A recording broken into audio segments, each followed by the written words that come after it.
This is Jocko podcast number 476 with Echo Charles and me, Jocko Willink. Good evening, Echo. Good evening.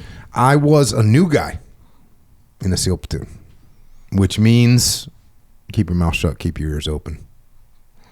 I did that to the best of my ability. Wasn't always the best at it, but I did my best. And you get, when you're in your first SEAL platoon, you get a lot of your DNA in your first SEAL platoon. You're kind of watching what's going on. You're watching what the old guys, and by the way, the old guys are like 22 or 23 maybe. For me, I was 19, so an old guy is 24, 25 maybe. Your platoon chief might be 33, something like that. But you're watching them, how they're acting, what they're saying, what they're doing, and you're modeling your behavior off them. And when I was in my first platoon, we had the corpsman of our platoon. You know what a corpsman is, Echo Charles? It's like medic. Yeah, it's a medic. So the medic was a guy. He was one of the old guys. And he was a southern man from North Carolina. They call it North Kakalaki. You ever heard that before? Yes, sir. North Kakalaki, all right. So his name was Harold Underdown. And in the SEAL teams, you're going to get a nickname at some point. And I believe Harold Underdown, because your last name is Underdown. Now, did you ever hear of a TV show called Underdog? Yes, of course. So that got, I believe, morphed into Underdog, and then eventually that just became Dog or Doggy. So he was an old guy at the time. He was probably, I don't know, like maybe around 30, maybe. He had old school mentality. And it became very clear what his attitude was like when someone needed medical attention. Because as our platoon corpsman, if someone got sick or someone got dinged up or someone needed some kind of medical help, Dog would take a look at the individual, look at the sprained ankle or the cut hand or the sick belly or whatever. And he'd do an assessment. And then he'd say, "Doggy ain't got nothing for you." And that was his way of saying, if you got a problem, suck it up. And if you got a problem, you got to get that problem solved yourself. Doggy ain't got nothing for you. I'm not over here to fix you. I'm not over here to baby you. You got to take care of yourself. You got to make sure you're good to go. You got to solve your own problems. And that was a great attitude for me to see as a young guy. And I definitely carried that attitude throughout my time in the teams. As did Doggy, who went on to have a incredible career with deployments all over the place, all over the world. Spent time at the Navy's JSOC Special Mission Unit. He deployed to Iraq and Afghanistan, and he was the Master Chief of the command of SEAL Team 4. And carried on to do other things in the SEAL teams, and it's an honor to have him with us here tonight to share some of his experiences and lessons learned. Here he is. Doggy, thanks for joining us, man. Wow. What a pleasure being here with you, Jocko. And, let's have some fun, right? As we talk through this, it was a heck of a ride, right? Yeah. I ended up with 30 years in 1 month after they took they do the arithmetic of how many active duty days you had, and I had 8 years of National Guard, right, when I came in. So I was 25, right? Mm-hmm. I was one of the older guys at that first platoon. But they took the 8 years National Guard, and they couldn't calculate that before I retired officially. Mm-hmm. And I'd call the lady and I go, "Hey, can you tell me kind of a ballpark where that would be?" And she goes, "No, Master Chief." She said, "We'll do the calculation at your retirement date, right?" So once the retirement papers got put in, it came back. I had 28 years, 11 days active duty Navy at the time. At the time, they wanted me to leave the East Coast and go to the West Coast, right, like to Group 1 Master Chief. And I just told the Force Master Chief at the time I can't do that because I'm going to lose about $300,000 of equity in my house. And it's just not worth it at this time and point, so I'm going to bow. I'm going to bow out, right, because at the E9 level, we only have so many Master Chief billets, and that's the thing to do, right? You need to move aside and let these other E8s come up to, promote the Master Chief. But the lady called me back, and I remember I was sitting at my desk on a Friday. She goes, "Master Chief," she said, "I got good news." And I go, "What's that?" And she goes, "Your final calculation for retirement is 30 years and 1 month. Jack. And I went, "Roger that."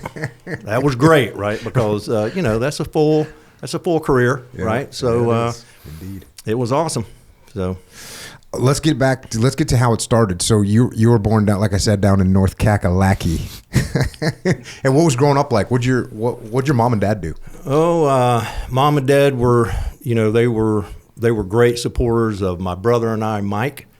And basically we lived in a little town there called, Mount Holly, right beside Belmont, which is about 30 miles or, 30 minutes south of Charlotte, North Carolina. Mm-hmm. And so we grew up in a little small neighborhood, running around. And we had this road that cut up through the neighborhood called Hickory Grove Road. And on Hickory Grove Road is where I met all my buddies, mm-hmm. right? We would play all kinds of crazy stuff out in the woods, and we would play basketball, football, tackle football back then in the backyard, right? Especially when it was muddy. We had a lot of fun with that. But growing up, my mom and dad were awesome. My mom worked in a mill, like a cotton mill, mm-hmm. for eons. And my dad was Dad had an 8th grade education, but he could do anything. Mm-hmm. Mechanic, carpenter, plumbing, you name it, he could do it. But he worked for a utilities plant, like a water utilities yep. plant down in McCaddenville, a little town south of us. But it was just work. And, I think they paid $15,000 for the house that me and Mike grew up in, 1 bedroom, right? So we had a lot of wrestling going on, but yeah, very modest, right? Very modest. Both parents worked, and then supported Mike and I as we came up through school and got into sports and played Little League baseball. We had lots of friends that would come over to the house, would have barbecues in the back, and it was very simple life, but very satisfying, right? As far as growing up and then they made us go to church, right? Mm-hmm. Back when we were young. But at a certain point in life, my mom said, "Hey, you don't have to get up Sunday morning and go to church anymore."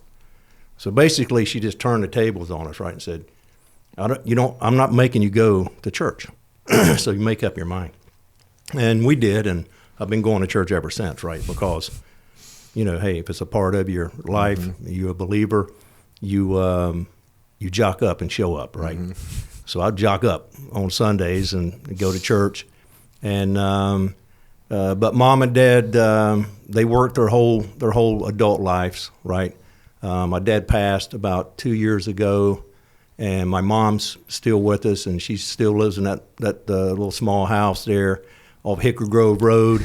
Good thing is my brother Mike lives probably about 4 miles away, so Mike's always checking on her. And Mike yeah. just retired. He was with Freightliner, okay. built trucks. Yeah, right on. So he had a great career with them, about 42 years. He just retired, and he's enjoying it, right? He's enjoying his transition, right? But yeah, for North Carolina, I have great memories of growing up, going to high school, playing football. I wrestled for 1 year, mm-hmm. and understand the wrestling mentality, right? It's yeah. it's a long 2 minutes, right? Or 2 or 3, right? 3, yeah. 3, yeah. It's just long, right? Yeah. It seems like hours when you're going toe-to-toe with somebody your own weight class. But it was awesome. We had a great, being kids coming up, it's not like it is today. We'd basically leave the house and we wouldn't come home mm-hmm. until dark. And, of course, Mom always had food on the table and then just repeat, right? When you got to high school, how good were you at football? Were you playing, like, varsity your freshman year or anything crazy like that? The first year, I did really well, as a pee-wee ball and then midget ball played. I was a running back. Mm-hmm. So I was running back, and then I switched over to defense, kind of a defensive back. So high school, I went straight defensive back because we had some really hardcore running backs and really fast. Mm-hmm. But I was fast enough to play defensive back, and they would move me up in a hawk position, they call it, right? So the hawk position was good and bad because the hawk means you had to go in, and if they run in a stampede run, I was the first one, right? I'm the first one to try to break up that stampede coming around the end, and a lot of collisions, right? So, and then back then we didn't really have the technology as far as concussions go. I remember a couple of times I could hear the birds tweeting. And I was on the kicking team and kickoff. I was receiving the kick. Yeah. So you get your bell rung, when you're doing those type deals, at that high speed. But I remember, I thought I was pretty good, right? But it pretty much ended after high school. I played a couple teams. We picked up. Remember the USFL? Oh yeah, New Jersey Generals and all of that. They had Herschel Walker. Yeah. We actually did we called it Lincolnton Bandits, and I was a defensive back again. Oh, okay. But I was tackling these running backs, and these guys were 220. They looked like Herschel Walker. And I was getting my bell rung like probably every other contact. And I'm because nobody was making a tackle up on the line, right? I remember the old saying, I remember our coach when I played high school, he goes, guys, if a lineman misses a tackle or a linebacker, it's 6 yards. If you miss a tackle, it's 6 points. Mm-hmm. So he really taught us to face in, make sure you get the guy down, right? Mm-hmm. Whatever you got to do, right? So just get him to the ground. So it was a lot of fun, but I think football, the team mentality of football, and basically any sport in high schools and college, it prepares you to go into something like a Navy SEAL program, right? Because now, what was your plan? What was your plan when you're going through high school? Were you planning on going in the military? What was the plan? Well, I have an interesting story with that. I was when I was probably 8th, 9th grade. We were standing at the end of the road, right, Hickory Grove Road, and we had some firecrackers, and we was doing stupid stuff, right, kids. And we're throwing, my buddy said, I double dare you to light this little blackjack, firecracker and throw it at a car coming by. Mm-hmm. And I'm like, well, that doesn't seem too, because we're behind hedges, and they ain't going to see us. Mm-hmm. So sure enough, lit the firecracker, threw it on a car. That car was a black and silver state trooper. Oh, not good, right? Bad timing, right? So guess what? The trooper goes down a block, turns, and he's triangulating the position, right? I go running down the road and go into the woods. Next thing I know, I'm standing, and all of a sudden I hear whoop, whoop, and there's the state trooper sitting right on the road, and he stepped outside of his car, and he's staring into the woods, looking right at me. I go, man, that was quick. How did that happen? So I had a couple options, right? I could either bag it, right, and run through the woods and double back around my house, or I could walk out there and face the music. Well, I chose to go face the music, and I walk out. I came out, and he goes, "Did you?" And I go, "Yes, sir." And because there's another guy with me, I could have said, "No, it wasn't me. It was Bobby." Mm-hmm. Well, it wasn't Bobby through the crash on the patrol car. It was me. So I stood there, and he goes, "You know what? That's very dangerous." And he says, "You just happened to choose the wrong vehicle, but in a way, it was the good vehicle because." I'm telling you, this is very dangerous. So I could put you in a car and I could take you to your house and we could talk to your parents, or you can take this as a learning experience and have a great day. Damn. And I looked at him. I said, I choose to have an experience. And but he taught me one, right? Yeah. I mean, this guy was squared away. It was a black individual, freaking squared away, had a Smokey Bear hat on, uniform was freaking, decked out. So ever since that day, that stupid move, I wanted to be a highway patrol state trooper because he was such a professional. I mean, it could have went really sideways, but he taught me a lesson and moved on, right? And I still think about that. But growing up through high school, that's what I wanted. I wanted to be a North Carolina highway patrol. And so then what was the path to make that happen? Well, you had to take a test, a written test, and then I remember going up to Lincolnton, I think it was, and I had to go through their physical part of it, physical exam, eye test, all that stuff, and then you had to do the written exam, and then right after that, we'd go outside in a parking lot, and they had a highway patrol car sitting there, and they had a dummy, one of these crash dummies that was behind the wheel, and it was seat belted in. So one of the drills where you had to start about 50 feet behind the car, and they had you on a clock, and they would say go. You would run down to the side of the vehicle, open the door, reach across the dummy as it was a passenger, in distress or whatever, at a wreck, undo the seatbelt, get your arms underneath the armpits of the dummy, and you had to drag that dummy back to that about 50 to 60 feet behind the car, right? That's a freaking good, realistic test. Yeah, and that dummy was about, I'd say about 180 to 190 pounds, so it wasn't anything small or light. So you did that, and then you had to push a patrol car, And then a couple other agilities. I think you had to run like a half a mile, push-ups, set-up stuff. And then that was it. So I'm just waiting. Then, once you finish all of the tests, they either give you a thumbs up or thumbs down. And I got thumbs up, and they said the academy will be reaching out to you when it's ready for you to go to Raleigh, North Carolina, and go through the Highway Patrol Academy. But for whatever reason, they had a hiring freeze. They had some administrative issues or something. They needed to hire people, but at the same time, the state was looking at it, and from the state standpoint, they were like, look, we don't have, diversity or whatever was the issue, and they had promotions. People were quitting, so they were trying to figure out what was going on. So, but that took about a year. Mm-hmm. So here I am as I'm waiting on this. And you had already graduated high school, so now. Graduated high school. I'm in the National Guard, mm-hmm. right? So, so you're already. When did you join the National Guard? Joined the National Guard in '79. It was the Army Guard out of Charlotte, North Carolina. Did you do that in between your junior and senior year of high school? Yes. Dad, that's such a good program. Yeah, it is. It is. It's a great program. You had all of the, the GI Bill that you could use for college. So what I did was, since I'm rolling down this highway patrol path, I go to a local college, Gaston College, community college, and I went after my criminal justice degree. And the same time, I was doing night courses to be a medic, right, to get my medical. It was I forget the actual name of the course, but it was damn, you were first aid. You were squared away, other than hucking some firecrackers at the car. Well, other than a bad decision doing that day. That junior year, going to the Army boot camp. That's got to square you away as a young kid. I went through that in Oklahoma, Fort Sill, Oklahoma, and we were kind of artillery. Mm-hmm. We were forward observers, so we would be out there in the front, and we'd call in fire from 155 howitzers. And so you're like 17 years old. 17. Damn, yep. That's so freaking. And me and three of my buddies, and we're still good friends today because we lived through all of that. And then about 4 years after that, I joined the Air Guard. Basically, walked across the street and got into a C-130 outfit that had medics. Flight medics. Okay. So I was on flying status, and I was a medic. You're going to college, and you're waiting for the call, right? Waiting on the letter to say, hey, come and join us at the academy. But like I said, it just kept going and kept going.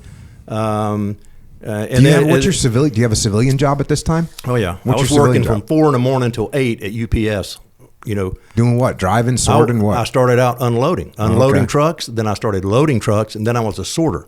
Okay. Sorter is a job you want, right? Because basically you stand there, they unload the truck, you read the zip codes, and I got zip codes in my head today, right? Colorado 80, North Carolina is 280. Just a state, you say Florida 325. I mean, I got that stuff in my head, and it will not leave, right? So anytime I see a mail, I look at the zip code, and I go, I know where that's at. But working and then trying to go to school, I was sleeping half the classes, right? Yeah. So basically what I did was, instead of the Guard GI Bill, I said, to heck with that. I'm not disciplined enough I'm not spending their money like this. This is ridiculous. So I stopped.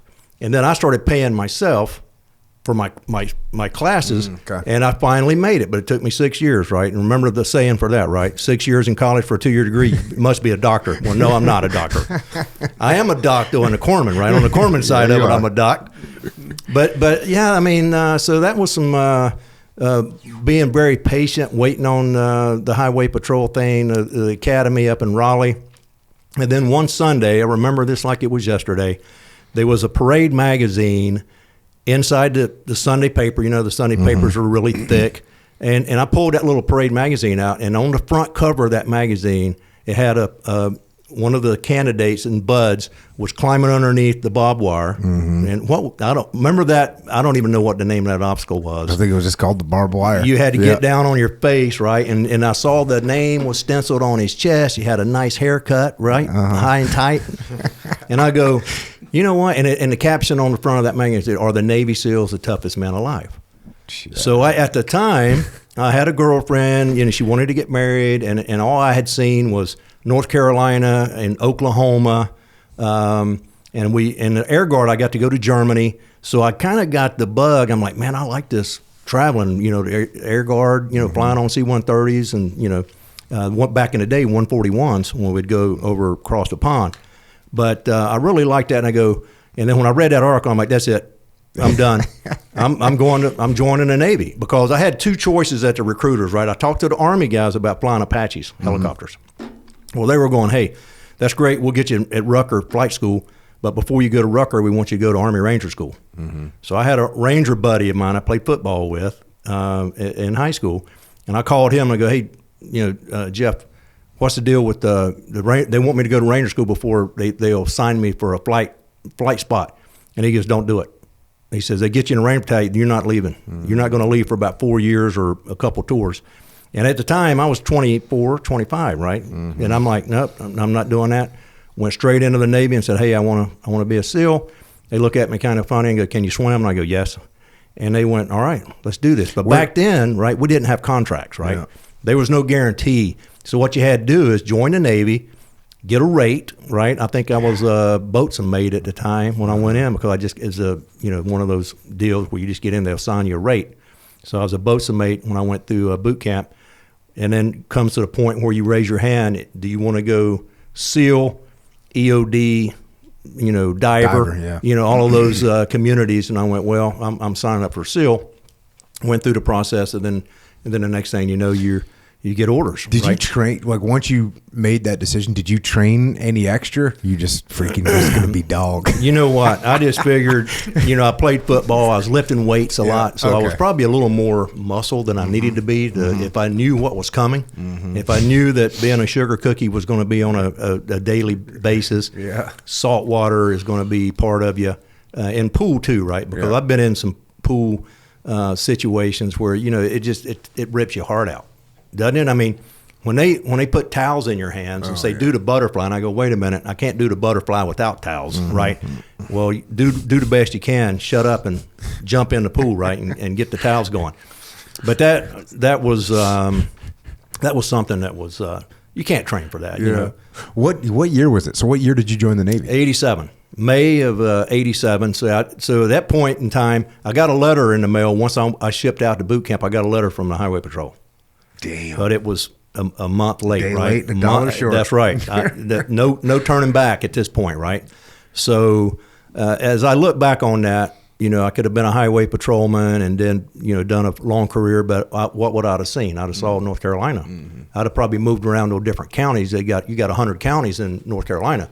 So I'd have probably bounced around 3, 4, 10 counties and, in a patrol car and whatever, right? And I look back on my Navy career, and as you well know, we're global, right? I mean, so, out of North Carolina, big world to see. North Kakalaki's in the rear view, right?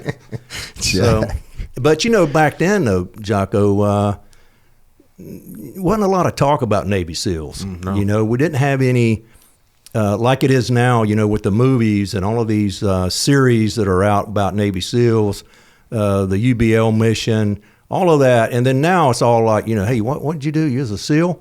And so people have a certain, perspective of Navy SEALs when you talk about it today. But when I went in, you could say Navy SEAL. Yeah, no one knew that. When I met Lisa over in Guam, we said SEAL, and she's like, what is that? In the water? The SEALs are in the water? Yeah. So they, the public awareness at that time was like zero. So, Echo, I mean, yes, sir. I know, how old are you? 47. 47. So, and now it's all over the place, right? Yeah. Good or bad, right? Yeah. The good is that, we still need people. Yeah. We need young men to step up and take on this ultimate challenge.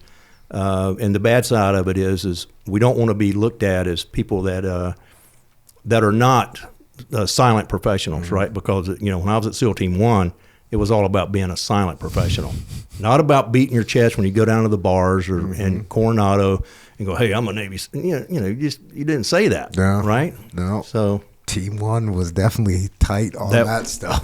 That was a tight command, right? That was a tight command. I think that's what basically broke me from a haircut, because I love haircuts. Yeah. And I started loving them when I was at SEAL Team 1. Yeah, so if you didn't have a haircut, you were going to be doing some push-ups.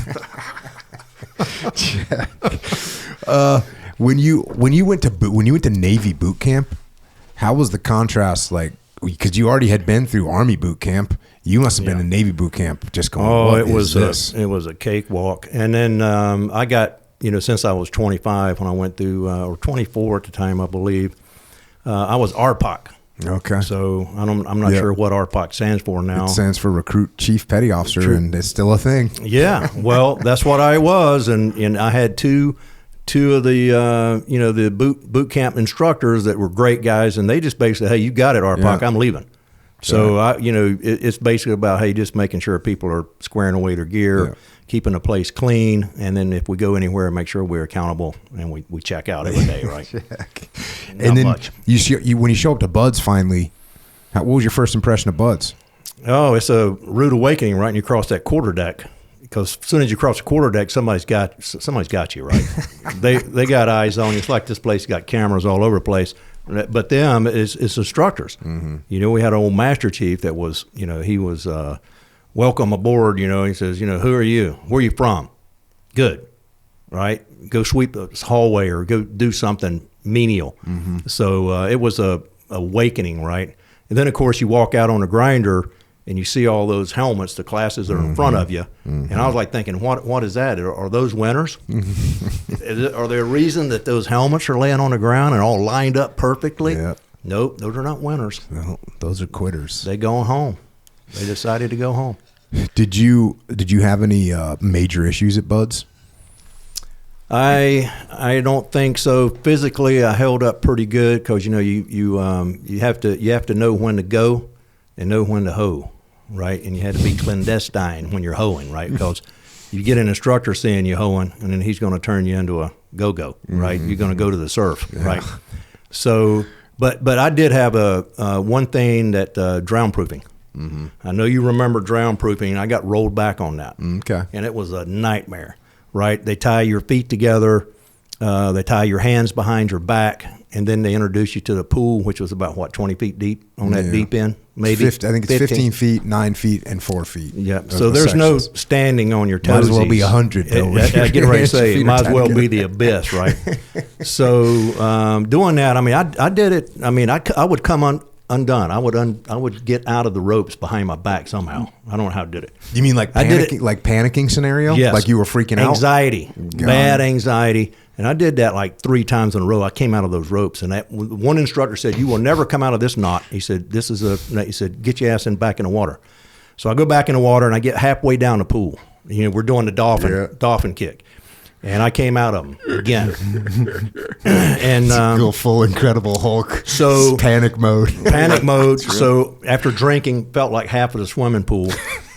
I got out and they rolled me back, right? So here I am now. I'm sitting in a barracks across the street on the amphib side, waiting to get classed up with Class 152, right? Mm-hmm. So, and you're talking about you're thinking about, hey, I want to be a Navy SEAL. Now it's all about, it's all in question. You got to be comfortable in the water, and drown proofing is one of those evolutions that has been proven to. It seems like torture, but it's not torture. It's just to get you to relax in the water and trust yourself with filling up your lungs being that buoy for you and doing that dolphin kick. Because you did it. I think there were 2 or 3 of us that failed. Mm-hmm. I think I was the only one that actually got rolled. But that whole time, that 6 weeks I was waiting on Class 152, I would go over on the weekends and I'd tie myself up and I'd jump in the pool. Well, when I was doing this, there was this older gentleman working at the pool at the time, retired SEAL, and he goes, "Hey, Underdown, you can't do that. You're going to get me fired." And I go, "Hey, Charlie, Charlie." I go, "I got to do it." I said, I'm getting ready to go through this again, and I said, "I'm not failing this." So I'd get in there, and I said, "Hey, just get your little," he had a little hook on the end of a pole. If needed. And if needed, he could pull my drowning ass out of the water, right? But we didn't need it. I just kept doing it. Charlie kept telling me, no, you can't do this. It's, you're going to get me fired. And I just worked through it. And I remember the evening that we did drown proofing when I was in 152. And I was like, man, I was leading up to this, right? I said, I've got to do this. I got to get through this. Passed it the first time. Nice. Because I was totally relaxed and had the confidence to do that evolution, which is you start in the deep end, you dolphin kick all the way down to the shallow side of the pool. And this is a 50 meter, right? Mm-hmm. 50 meter pool.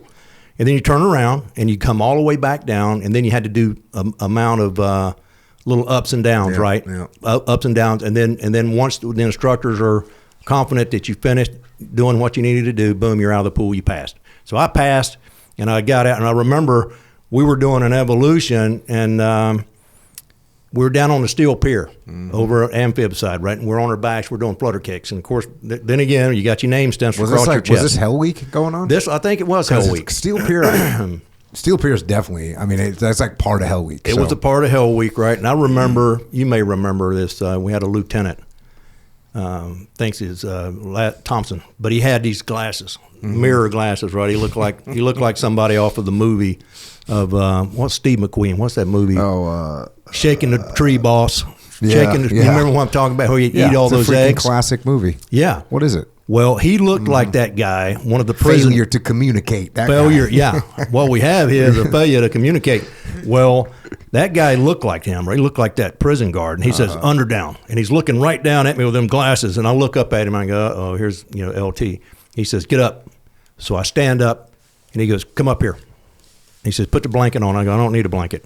He said, here, have some hot chocolate. I said, I don't need any hot chocolate. And he said, let me tell you something. Let me tell you a story. And he starts to talk, and he's looking off into the distance, looking across the bay. And he's looking down at me, and he goes, I'm disgusted. And I'm like thinking, what the heck's he disgusted about, right? I ain't done anything. I ain't done anything wrong. He goes, I have this neighbor. My neighbor's name's Charlie. And I go, uh-oh, here we go. He says, Mr. Charlie told me we had an individual, a candidate, who was going over to the pool on the weekends and tying himself up and jumping in. That's totally illegal.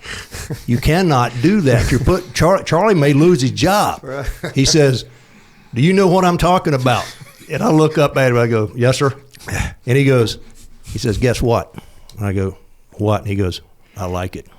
It shows that you got a little bit of fire. He says, you may make it. He says, you may get through this. And he said, now get your ass back down on the pier and join your class. And I went, hoo-yah, hoo-yah.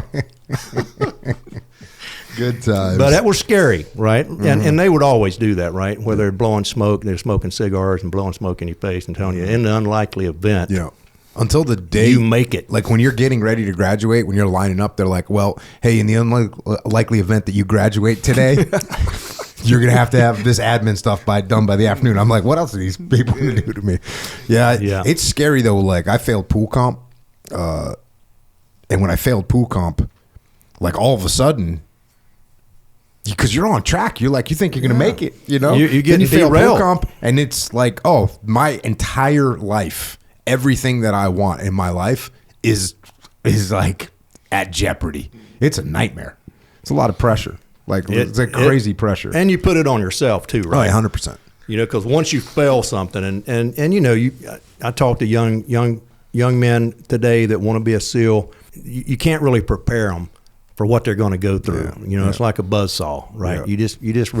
They just gotta face it, right? They gotta face the deal, right? Yeah, check. But so you graduate, and you go to orders to Team 1. Did you pick West Coast? I did. How come you pick West Coast? Being most guys, I mean, generally speaking, when guys are from the East Coast, they pick East Coast. When guys are from the West Coast, they pick West Coast. Well, growing up in North Carolina and then being out here in San Diego, Coronado, you're looking at these beautiful palm trees. I mean, it's beautiful, right? So I'm just like, you know what? I want to be somewhere that I haven't lived my whole life, sure. Right? So I chose West Coast. Right on. And got picked. Now, did you know anything about like Team 1? Did you know the reputation or anything like that? You just no. I just knew they were one of the originals, right? Yeah. Them and SEAL Team 2 were OGs, right? As far as SEAL Team 1, SEAL Team 2, I think SEAL Team 2 may have got commissioned before. I guess if it's real close. East Coast time or something like that. Yeah, East Coast, West Coast. But yeah, I mean, walking across the quarterdeck, I had no idea that SEAL Team 1 they were very strict. Yeah. We used to call it Stalag Team 1. Yeah. And there was one other good name for it. Anyways, yeah. So actually, I think you're the person that originally told me Team 1, it's not just a number, it's an attitude. You took that shit serious. Oh, yeah. You Team took that 1. serious. And I really enjoy looking back on my career. SEAL Team 1, I had a lot of great mentors there, a lot of hardcore operators that I learned a whole lot from. And, like you said earlier, you got 2 years for a reason, right? So, and that's the way it was at SEAL Team 1. It's like, shut up and just, listen and do what we say to, and train. So did you roll right into a platoon when you got there? Or did you have to do STT? I had to do STT, right? Back then they called it SEAL Tactical Training, but it was kind of like SQT, but it was still the same. It was your trident is put in a box. Command Master Chief's got the box, or the platoon, right, has the box with your trident inside, and you have to prove yourself basically for 6 months. And you do the workup, from cold weather training to combat swimmer to jumping. Land warfare, and you go through all of those evolutions of training, and then when you finish that 6 months, then they give you they have a celebration, a little ceremony, and give you your trident. Yeah, there's controversy because now when you get done with SQT, you get your trident, and so then when those new guys started showing up at the team with their trident, the team guys were like, "Oh no, we didn't. You don't get your trident," so they took them off of them. And that still happens depending on the team. But then, you can see the commands are like, wait, you're undermining, the authority of the 5326 of the system. They already got they've been awarded this. They've been approved by the SQT instructors. Those are, master chiefs and senior NCOs that are awarding them. They're trying to, now you're saying that they don't. So there's a little bit of controversy around that about the way it goes down. I was the same way as you. Like when I showed up, no bird. You didn't get your bird when you graduated. You went to your team. You went through SQT. You got in a platoon. Then you did a board where you had to program radios and assemble weapons and get asked a bunch of questions and put tourniquets on and all this stuff. And then you got your trident. Exactly. And you got your trident like punched into your chest, which you punched my trident into my chest with blood. The entire SEAL team. The whole SEAL team lines up. Yeah. It was freaking awesome. Yeah, it was. I remember that. The old blood bird. Yeah. Right? Blood bird. So, but now the young guys now, I think the platoons take them and they put them in a bird cage. Mm-hmm. So they've got this bird cage in their space and they got all these tridents hanging in these bird cages. I've seen bird cages. I've seen aquariums. Like there are all kinds of little things that I've seen them painted blue because it's inert, so you don't, you get a blue trident, it's not real. It's like a blue gun, a gun that's not real. They paint it blue for training. I've seen the tridents painted blue because it's inert. You don't really have it. Yeah, so they got all kinds of little tricks they do to them. So when you showed up, you get into your first platoon. What year is it now? Is it like it's still 87? It's 88. 88. I think it was August of 88 when I checked in SEAL Team 1. And how's being a new guy at SEAL Team 1? It's basically, these older guys, right? SEAL Team 1 members basically say, just keep your mouth shut and pay attention, right? And then we're gonna train you. We're gonna mentor you. I don't know if they actually said mentor at the time. They just said you just do what you do, right? Yeah. You show up for work, get a haircut, check the watch bill. SEAL Team 1, right? What was your job? I came in and I was still bosun mate at the time, right? Which was, back then you had to have a rate to be assigned to you, a job title, right? To be a Navy SEAL. So I was a seaman. I think I was just a seaman. Did they make you a pig gunner in the platoon? I was a 60 gunner. Sure. But what happened early on, I had a senior chief who had some time in Millington and knew a lot of people in the detail shop and stuff. He says, Dog, the best thing for you, since you was a flight medic in the Air Force, Air Guard, he says, you already got all the medical training, because I had to go to Shepherd Air Force Base and go through the medical training, right, for the Air Guard. So I already had the medical stuff, plus I was an EMT. And he goes, we're going to send you to corpsman school in Balboa. And you graduate corpsman, I think it was 6 to 8 weeks. And when you graduate, we're going to reinstate you to E5. That's awesome. And I'm thinking, gee, I'm an E3 now. Damn. That'd be great. So I did it, and you know what? He kept his word. I graduated corpsman school, and I was automatically promoted to HM2. Damn, dude. That was a blessing, right? That was a blessing as far as being able to get promoted, because, in the teams back then, your rate was your fate, right? Yeah. If you're a certain rate, you may not promote as easily as a corpsman, right, at HM. And I was blessed with that rate, and I had that all the way up to Master Chief. It took me a while to make E6. Had to do some crazy stuff for that. Had to go to Florida and sit through a week-long course with this old retired Master Chief that was basically teach you how to pass the test, right, and how to do it effective. And I actually scored like a 77 out of 80. Damn, it worked, right? So I got promoted to, but I had to do that, right? And damn that paid that. They paid me to go down to Florida and sit down with this guy. He had a classroom. But, so where'd you go on deployment? Like your first deployment? Philippines. Went over to PI. Anything go down? Was that the volcano or anything like that? You know what? No, I think we were either before or right after that, but it was fine. You know, we would go outside the gate a lot. Did a lot of training on the Green Beach, Red Beach, all of those beaches that would go shoot live fire, and then do a lot of water work as well over in Subic. But that was a great base. But that was right after we shut that down. Right, not too long after that. Yeah. So you did? Was that when? So you got done with that deployment, and then you did another one? Where was your next deployment? My next deployment was Guam. With me? Right? Yeah, with you. That was my second, second deployment. I always thought that was your third deployment. And then I did one more. You were just a one cruise wonder. Oh, you know what? Hold on. No, two. That was right. The third. That was my third deployment because I did an ARG.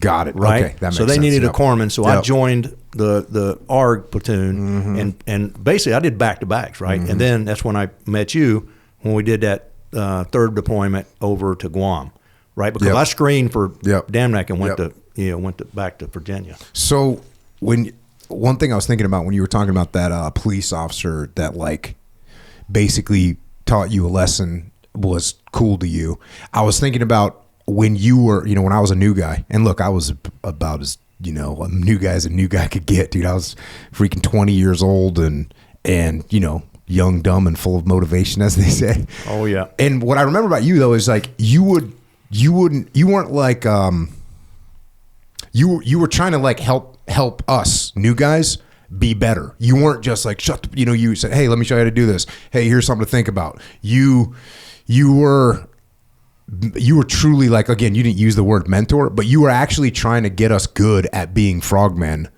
You weren't just beating the shit out of us and being an asshole. Yeah. And there's plenty of guys like that too, but yeah, you were always like trying to help us. And I think that makes a big difference. I think it took me a while to find that for myself because I know I was a little bit of an asshole by the time I was in my second and third platoon.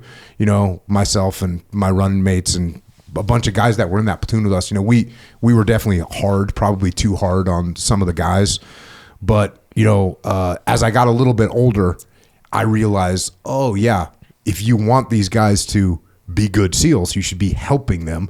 And you want to have a good relationship with the dudes. You don't want them to be mad about coming to work, and you don't want them to not be able to come to you and say, hey, how do I do this? Because they're scared they're going to get beat down. Matter of fact, I remember one time, I forget, we were doing shipboarding, just training. And one of the other older guys started making a scene about some shit he's yelling. And you were just like, shut the fuck up, man. You don't know what you're talking about. And it was funny because you defended. It was actually me. You were actually literally defending me to another guy because, I had done something and, what I did what I thought was right. And you thought what I did was right too. And this other guy didn't think it was right. And he was having to go at me. And what am I going to say? Well, I'm not going to say shit. I'm going to say Roger that.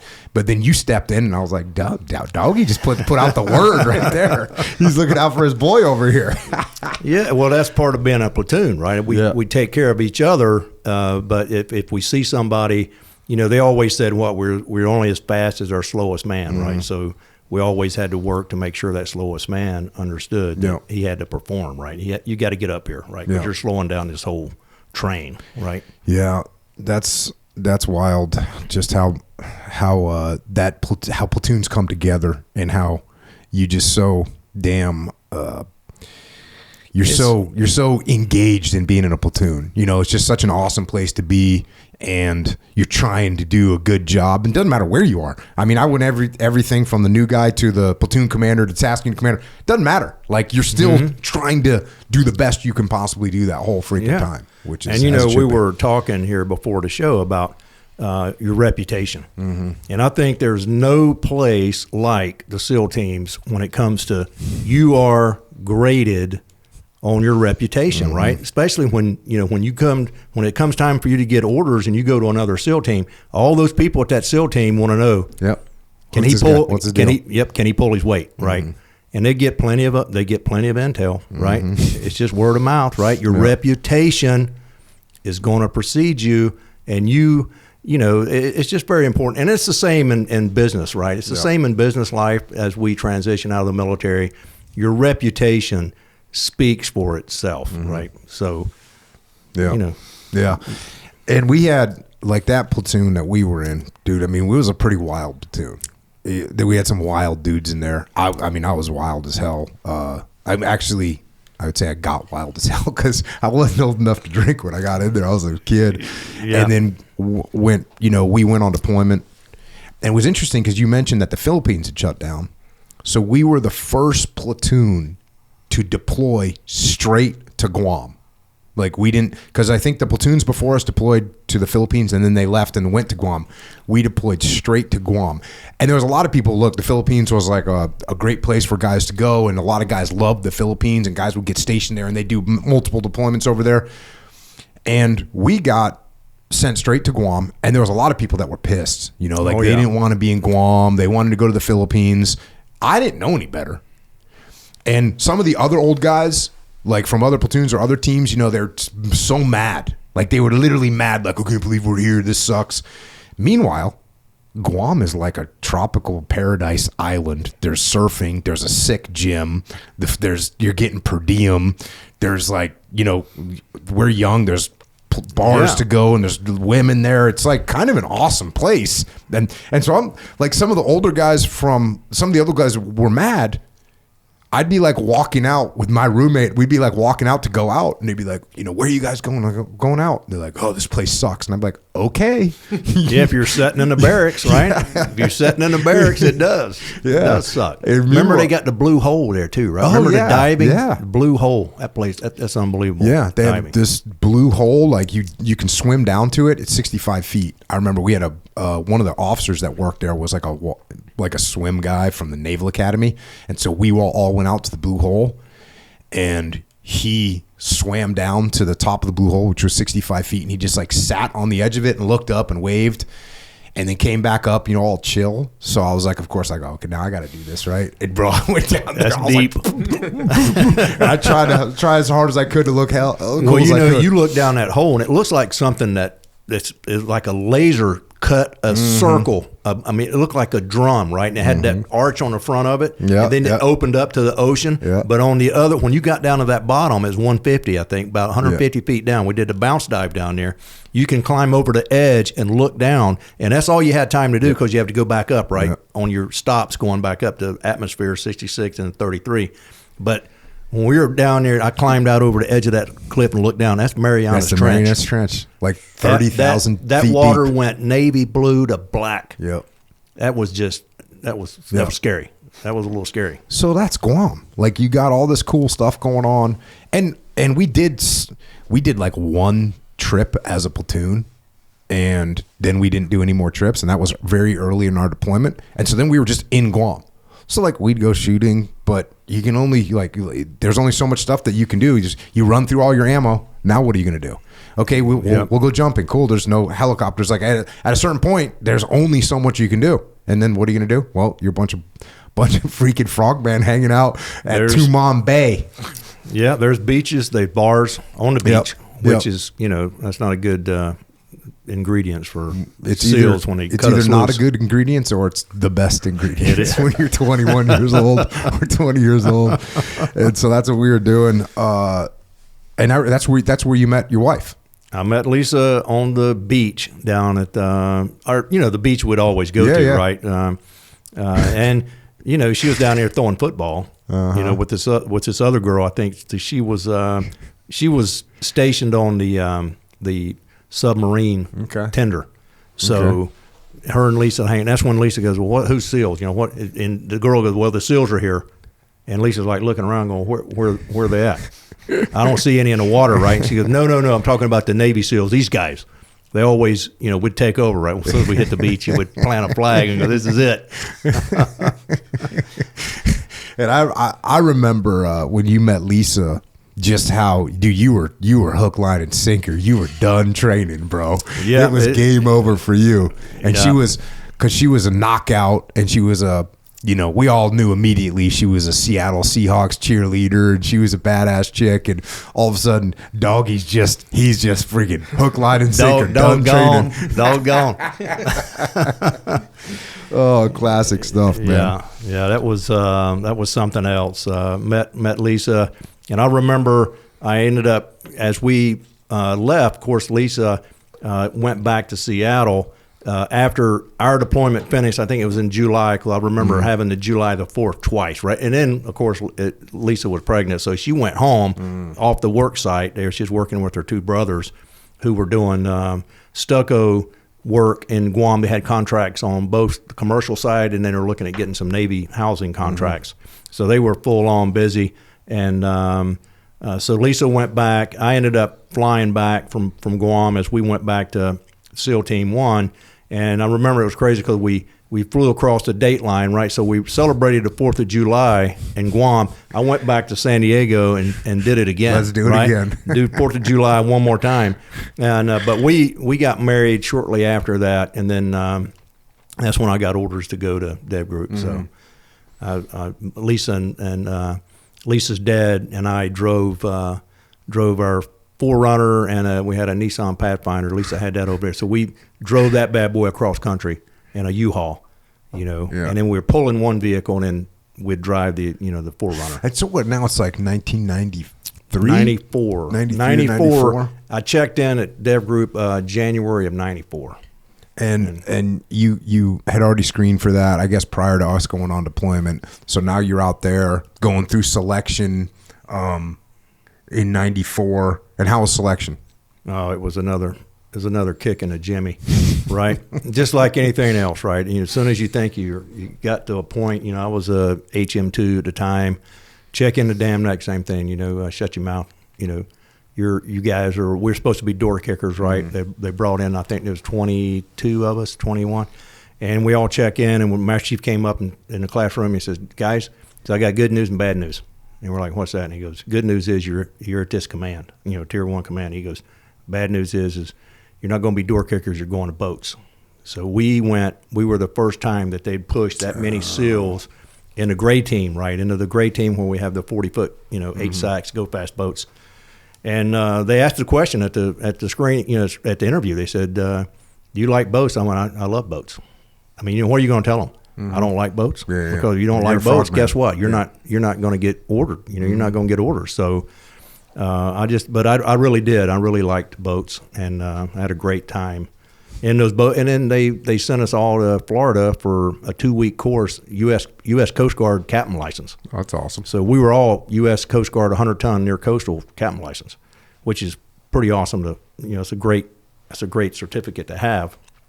But yeah, that was it. I left the West Coast and went out there, and I ended up finishing my whole career, on the East Coast. And in the 90s, again, it's like pre 9/11. What was the what were you guys doing? You guys were doing? Didn't you guys do stuff for Bush up in Maine, up in Kennebunk? Yeah, we did. I did that 3 times. When I was at Tradet, we would go up there for basically, we were the water protection for the president as he fished, right? They were fishing off the coast up there in Kennebunkport, Maine, and his dad, 41, had a house on Walker's Point, and we would go over to the house every day.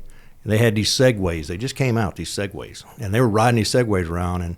And I remember the president, 41, he came out, George H., and he goes, "Guys," he said, "I want you to ride these Segways. I just got this as my birthday gift." And he says, "You guys can ride them around." He said, "Just don't hit the beast." And I'm thinking, what's that? The beast? And he goes, "Yeah, the armored Cadillac, right? Yeah. President's car." And we're like, "Roger that, sir. We won't hit the beast." So we were doing that, but we were mainly up there just to be protection as he was fishing with his dad, right? So we had 2 presidents. We had 41, 43. And we would jock up in the boats. We had Pelican cases. We had rifles in boats. We had 60 guns in the Zodiacs, and I remember we're having a discussion, right? So I'm up there as a master chief, and we got these two-way walkie-talkies, just talking back and forth, and I'm on the Secret Service's. They had a rib boat out there. It's about a 45-foot boat, but it couldn't keep up with the Bush's fishing boat because they had a fountain boat. Mm-hmm. So that fountain boat was about a 36-footer, and he had like 3 big-time engines on the back of it, right? And they would take off, and I'd be in the rib, and I told the guy, I said, well, it doesn't make any sense. You guys need to. He said, well, we'd like to have the hard boats up here, but Damnack was, nope, we're not bringing hard boats up to run around with the president as he's fishing. But so we did the best we could, and I remember they had a wedding on the peninsula. So everybody was driving from Walker's Point over to this peninsula for the wedding rehearsal, and we had the peninsula basically surrounded, 180 security ring about a mile off the coast, and we're just out there. We had our weapons with us, and we're just watching for anybody that would possibly break through the perimeter and get onto the rocks and climb up to interrupt or harm anybody. Yeah. So we were on the radio, and remember this was 43. George W. was in the car with his primary guy, right? He's got the guy that's his pocket man. And he was listening to our chatter too as we were talking around, the perimeter. And one of the guys in the Zodiac who was up against the rocks, who was, near shore, he basically said, "Hey, dog, if one of a high speed boat comes, what do you want me to do?" And I go, "Well, you got a weapon." I go, "Smoke it." And when I said smoke it, of course, I didn't realize this, but they picked it up in the Beast, right, inside the president's car. and George W. looked over at the Secret Service guy, and he goes, "You hear that? Those SEALs are going to smoke something." He said, "That's why those SEALs are up here, right?" He said, "I feel safe." But yeah. it was funny, But he asked me later, he said, which one of you said smoke them? And I went, "Yeah, that was me." But he said, "That was a good answer, by the way." He said, "The president really loved that." That's good commander's intent right there. Dude, when I was so my dad worked I'm from New England, and my dad worked in a camp, a summer camp in Kennebunk. And so when I was a little kid, Vice President Bush was, he'd be the same thing. Like we'd see the Secret Service up there, and he gave a speech in, the little town of Kennebunk Port, right? Yep. He gave a speech in that little square, and my dad took me, and we had one of those little disposable cameras, and my dad says, "Hey, get a picture of him." And there's a real big crowd, and I said, "Okay," and I said, "Well, I really can't see him." And I climbed up on this windowsill. And so now I'm probably like, I don't know what the math is, but I'm probably 8, 9 years old, something like that. I had some kind of camera. Anyways, I get up on this windowsill, so now I can see above the crowd, and I have a really good view. And Vice President Bush is up there, and I'm a punk-ass kid, and so I go, and everyone's quiet listening to him. And I go, "Hey, George," and I shit you not, he stops, looks over at me, and I took a picture of him. And my dad's freaking yanking me down. "You freaking disrespectful little idiot! What the hell's wrong with you?" So yeah, there you go. That's my George Bush Senior silence. Yeah. I'm surprised the Secret Service didn't freaking smoke me. Or you probably had a red dot on your chest and didn't know it. Yeah. And so you spend these years. It's like where are you when September 11th happens? September 11th, we were at the command, and we were in a classroom. I can remember it like it's yesterday, right? Like the space shuttle blowing up. You know exactly where you were at and what you were doing when that tragic hit. But when 9/11 hit, I was in a classroom. We were doing public speaking with an outside contractor. And the guys flew into the room and said, "Hey, you guys have got to watch the TV." So we went into the operational side where they had the big screens up. And we could actually see the airplanes flying into the second tower, I believe, at that point. And it was like looking at something like, what is this? Is this a movie? I mean, what, doctored movie? What's going on?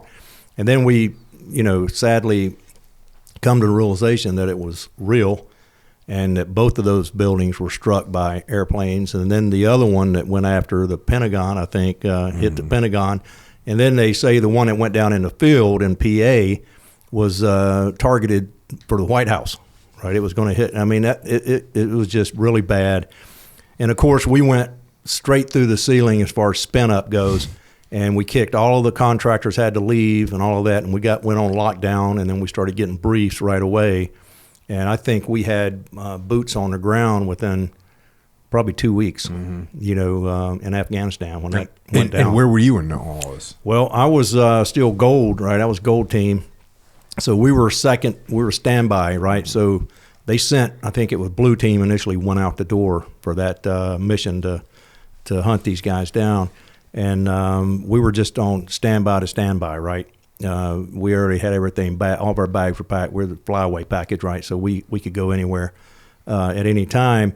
But yeah, I mean, that's where it was at. And yeah. And then how long until you rolled out? After blue came back, then they sent red, and then of course I was gold, but the feather that I had in my hat was I was a corpsman, right? I was a medic, and at the time, because I went through independent duty corpsman school, which is a year-long school over in Portsmouth. The master chief at Damnack said, "Hey, all of you guys," because they shut down the goat lab down at Fort Bragg. They rebuilt it, so it was shut down for a year. So during that year, he looked at us and said, "You guys are all going to independent duty corpsman school over in Portsmouth, and you're going to thank me later." And we're like looking at him going, because you have to wear uniforms every day, and we had fleet instructors, and they were hammering us. So that was 1 year long school, right? So damn. It was, but it like the master chief said, I made chief first time, senior chief first time, but not just because I was a independent duty corpsman had combat experience. It was because of the way it went was, you go to promotion boards, right, and they rack and stack your, as far as score. But a part of that being promoted too is you need to be in a position of leadership, right? I was in a position of leadership every time, so it just worked out for me to get that chief's job, and then to get the senior chief job, and then for master chief, that's when I went over to training command, det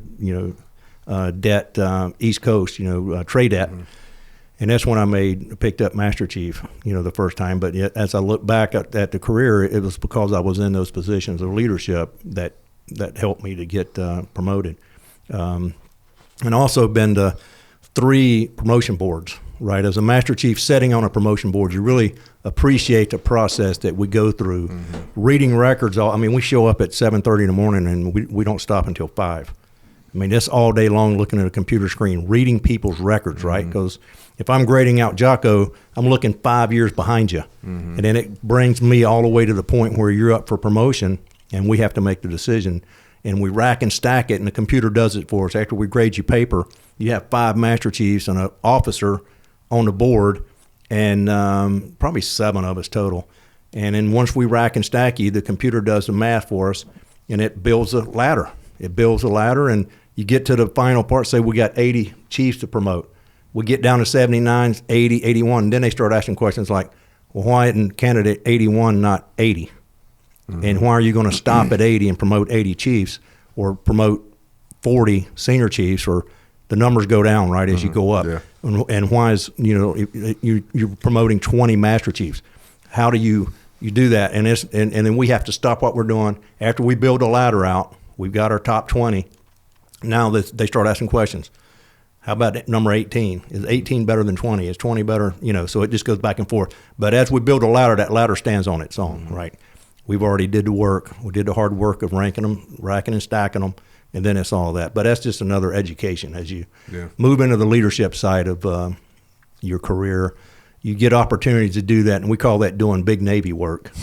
Because it is, right? Yeah, because we sure. have to go down, and we get to meet a lot of good people, good master chiefs and officers who has basically taken, I think it's about a 2-week process, but 2 weeks, and you're in that office every day. Just and my pencils, I got number 2 pencils. I actually kept them as trophies. Now I've got them about 2 inches long with a little eraser on them. And I go, that right there, that's the pain. That's administrative pain doing that job, right? Yeah. So it was quite the experience. So I was, you were mentioning you go on this deployment. I always tell people, like, I was in the SEAL teams for 13 years before I actually shot my weapon at the enemy, because I came in 1990 and it wasn't until 2003. So for you, it's even longer. And you what was it like? Like, okay, now you're going to Afghanistan for the first time. And by the way, the other interesting thing is, and I've thought about this a lot, Like no one had combat experience at this time. Like very, very. There were some people that did some snatches in Bosnia. There's a couple people that did some stuff in Somalia. Maybe some leftover guys from either Panama or Grenada. But broadly speaking, you could be in a SEAL platoon that had no one that had ever been in combat before, and that's not. Well, look, we all pray for peace, maybe, but it's not great to have a unit where people don't have combat and they're supposed to be combat warriors. So what was that like for you? Well, I did grow up, at SEAL Team 1. We didn't have anything going on as far as, being in the arena, right? Being in a gladiator or being shot at or engaging the enemy. So when I went to Dev Group, I was there for about 6 months, and then we got spun up for Haiti. Mm-hmm. Remember the Haiti mission that went down, and that's right. We were going to go down, and it was going to be heavy, right? Because they had us on board the USS America aircraft carrier at the time, and that was the first time ever in Navy history that they had an aircraft carrier solely dedicated for special ops. And they had gold team was on there. We had red team and blue team. I mean, this thing was loaded down with Tier 1 operators. Damn, we had our Humvee, our mobility package on there. We had the boats on there. We had TF-160 aircrafts on there. We had Army Ranger Battalion on there. I mean, this whole thing, you couldn't look anywhere. That's what happens when you don't have war for freaking 20 years. Yeah, everybody had paint on, right? And we moved all the way to the part where we were test firing our weapons on the elevator of this aircraft carrier. We had the Humvees. We were going to sling them with 47s side by side. Mm-hmm. I remember we had boat fenders in between the vehicles, and they were going to hoist them up with these Kevlar straps and drop us off. And the mission was fairly clear, right? Hit the deck, assimilate ourselves. Little birds come over. We had a gunship up, and then we had Black Hawks coming in with guns, right? Guns on. And we were going to roll straight from the pad that we were going to be dropped off on straight to the president's palace. And we were going to kill anybody that give us any resistance. Mm-hmm. If they had a weapon, basically drop them, right? Mm-hmm. So we were going to do that, but right at the last minute, after we'd already test fired and everybody looked at each other and went, we're ready. And we're going up the elevator actually to come up and link up with the helicopter chalk. And all of a sudden we got the call to stand down. And we're all looking at each other like, what? What's going on? And come find out, it was President Carter and Colin Powell who called the Haitian government at the time and says, I want you to look outside your window. You see that aircraft carrier sitting out there? And they went, yes, sir. Well, and he says, the 13 or 16 aircraft C-130s just left Fort Bragg with 82nd Airborne. And he said, in about 2 hours' time, you're going to have 82nd Airborne dropping in, and then you're going to have Tier 1 forces on your back door. And we're not coming down there to eat MREs, right? So that was the deal, but they shut it. They shut it down. We immediately reconsolidated. We held out there for about a week, I believe. They sent us back to the beach to stand up the package, right, our blowout package. But the rest of it, one of the teams stayed on that carrier, and they rode the carrier home because it still could have went sideways, right, and we'd had to go back in anyway.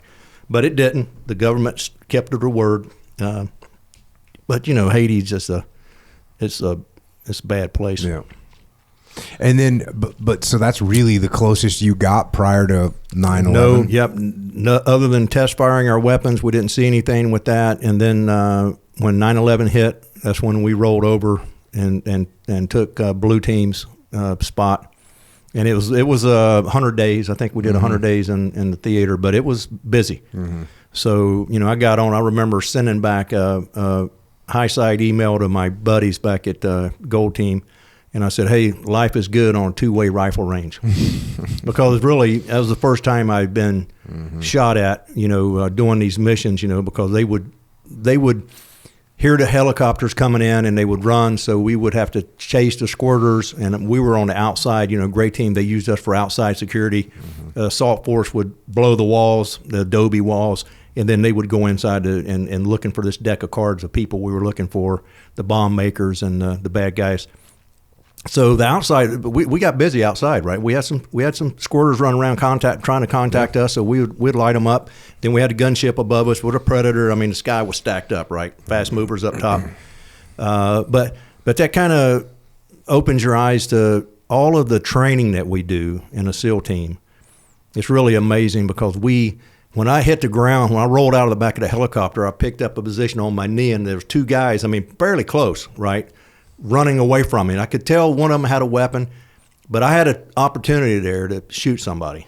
But I'm like, I'm not going to shoot a man in the back, right? He could be a farmer, he could be a doctor, who knows, right, who he is. Mm-hmm. It ended up being two bad guys because as we pulled back the security and perimeter around the house that was the target, these two knuckleheads that I think I saw running away from us, so we had nods, and I'm looking at them, and there all of a sudden I hear this snapping sound, and I look up at one of my guys. We're standing up, and I went, "Hey, you might want to take a knee. you may want to take a knee or get some dirt on your chest because we've got incoming." And he looked over at me. We're wearing Peltors, right, headsets, but I could hear it clear as day. And I go, hit the deck, knucklehead. So he gets down, and we back in. I get into a ravine, and I start engaging the target that was, because I knew exactly where they went to. So I start lighting him up, and then I call Cass. I call our CCT guy, and he says, "What you got, dog?" And I went, "Hey, we got incoming over here. These guys were in a ravine. They must have went to their cache, and they're shooting back on the target." And he goes, "Stand by."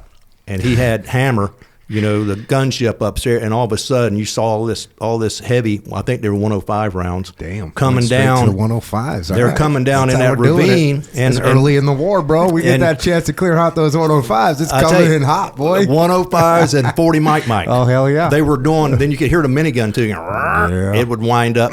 But that we never had any more. Those gentlemen were out of business. They were out of business. They closed their gun shop up. But what I think the point was I was trying to make is all the training that we do through our careers, you don't want to ever, pray for war or run to war, because when you get there, you have the training to be as calm and I felt totally calm. Our technology with our weapon systems, our lasers, our nods, and the way we communicate with each other, it's just unbelievable. The type of lethality that we bring to the battlefield when we're fighting these guys who may be farmers. Mm-hmm. They don't know how to shoot that well, and it's just it's a smoke show for us, right? Because we don't miss much. Mm-hmm. If we do miss, we miss small. But it's just good to feel though, right? All the training that you've done. It's like these football players that train and never get to the Super Bowl. But when they step on that Super Bowl field, you don't want them to totally clam up on you, right? You want them to be able to do their job. And we did our job, right? And every mission was different, and I know you know this, but you just have confidence in yourself. Mm-hmm. And, they say the professionals or, the tier one guys or, where you were at in your career, we see things slow. It slows down for us. Even though it may be chaotic as shit, people shooting RPGs and shit blowing up all over the place, it just seems like you can just, mm-hmm. we can take a wrap off, take a step back, look at what's going on, make a call. Yeah. That's right. That's right. And it is because, even something going all the way back to like Hell Week, there's freaking total chaos going on. And like you have to learn to process what's going on and what to block out and get that little portion of the job that you got to do, which is, moving chem lights or, moving the boat over here. You got to learn how to focus and get that thing done.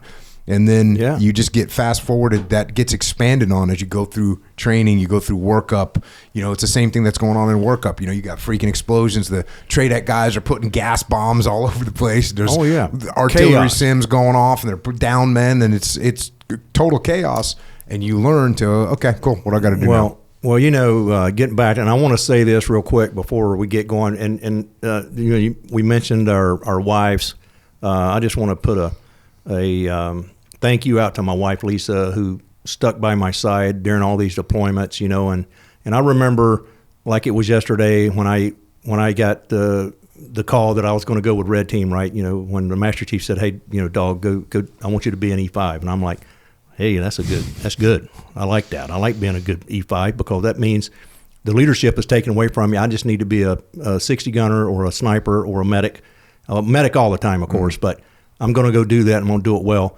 But my wife took me to the gates at the command before we were flying over to Afghanistan, and she just kind of looked up at me. She goes, "I'm proud of you." And I kind of looked at her, and I'm like, proud of me for, and she said, no, I'm proud because you're volunteering to go do this because you think you need to go validate yourself or whatever. But she says, I'm very proud of you. She says, don't worry about anything back here. I've got this, right? Mm-hmm. She's got the compound, right? The home, and I call her, she's in my phone, Homeland Admiral. So when I call my wife, that's her basically in my my phone. She's a Homeland Admiral. Yeah, and she's really been a good one, for that. But that's definitely, when I would be on deployment, whatever was happening at home, broken water heater, flat tires, kids getting in trouble, kids sick, any problem that was going on, my wife never told me about it. Like, it was just, how's everything? I'd ask her everything's great. There ain't no way you got 3 freaking toddlers in a house, in a 900 square foot house that was built in 1940 and everything's great. Like, that ain't happening. Like, it's just zero chance. But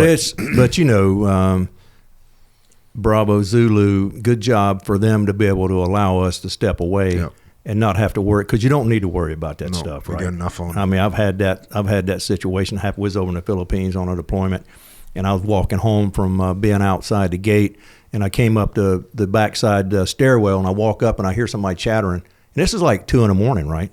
And I hear somebody chattering, so I walk into the laundry room that we had there at the barracks, and here was one of our sailors, SEAL Team 1 sailor, underneath a blanket, talking on a phone, and he was crying, "Oh, I won't do that again. I just want to be with you, blah, blah." And he was going on and on and on. And I'm like, dude, you can't do this. You can't do this. And he ran up like a $4,000 phone bill. That was back in the day, that our command had to engage. Ooh, we had to engage in that and pay that. Of course, he ended up having to pay, right? He paid his piece.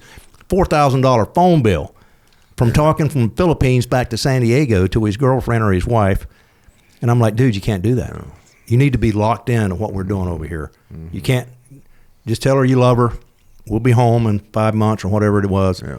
You can't get rolled into that. Yeah. And I think he learned a lesson with that. But yeah, I think it's real important that, like, your wife doesn't get jealous of the team, of the platoon, because it's hard. Like, here you are, you marry a girl.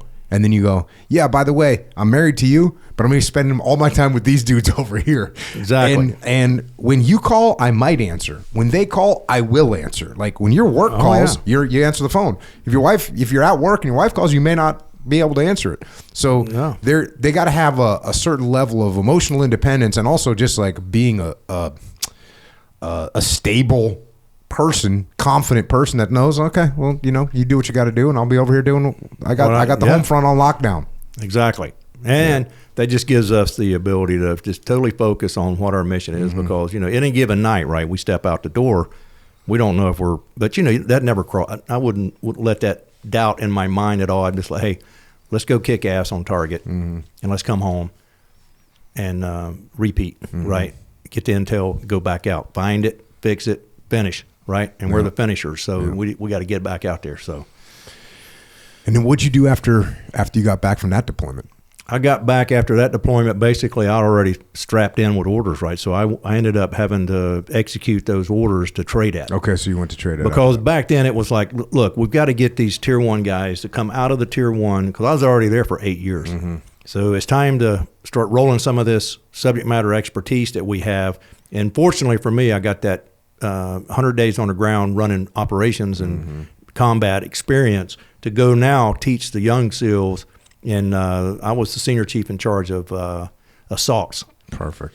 So assaults was CQC and military operations, urban terrain. Yeah. We did a little VBSS, but that wasn't my deal. Right? And we weren't focused on it too much at the time. No. Because then once that kicked off, it was like it was boots on the ground. And what did you... I always found I was real lucky because I was at Team 1. I got to work in training cell. So, and I found that I learned so much when I was in training cell. Number one, because you're teaching it. And number two, because you're watching it and you're getting to see like what a bad leader does, what a good leader does, what a bad chief does, what a good chief does. And you start going, oh, okay, I don't want to do what that guy just did because that didn't work out too well. But I see that this guy over here is doing it well. Did you find that like being in that instructor mode, running those trips, you just get better and better? You do. I mean, I think you just kind of hit the nail on the head. When you're an instructor, you're teaching, right? And they send us through. I went through Navy instructor school, right? And then I was a master trainer. Oh yeah, training, master MTS training specialist. Yep, MTS, right? Yeah.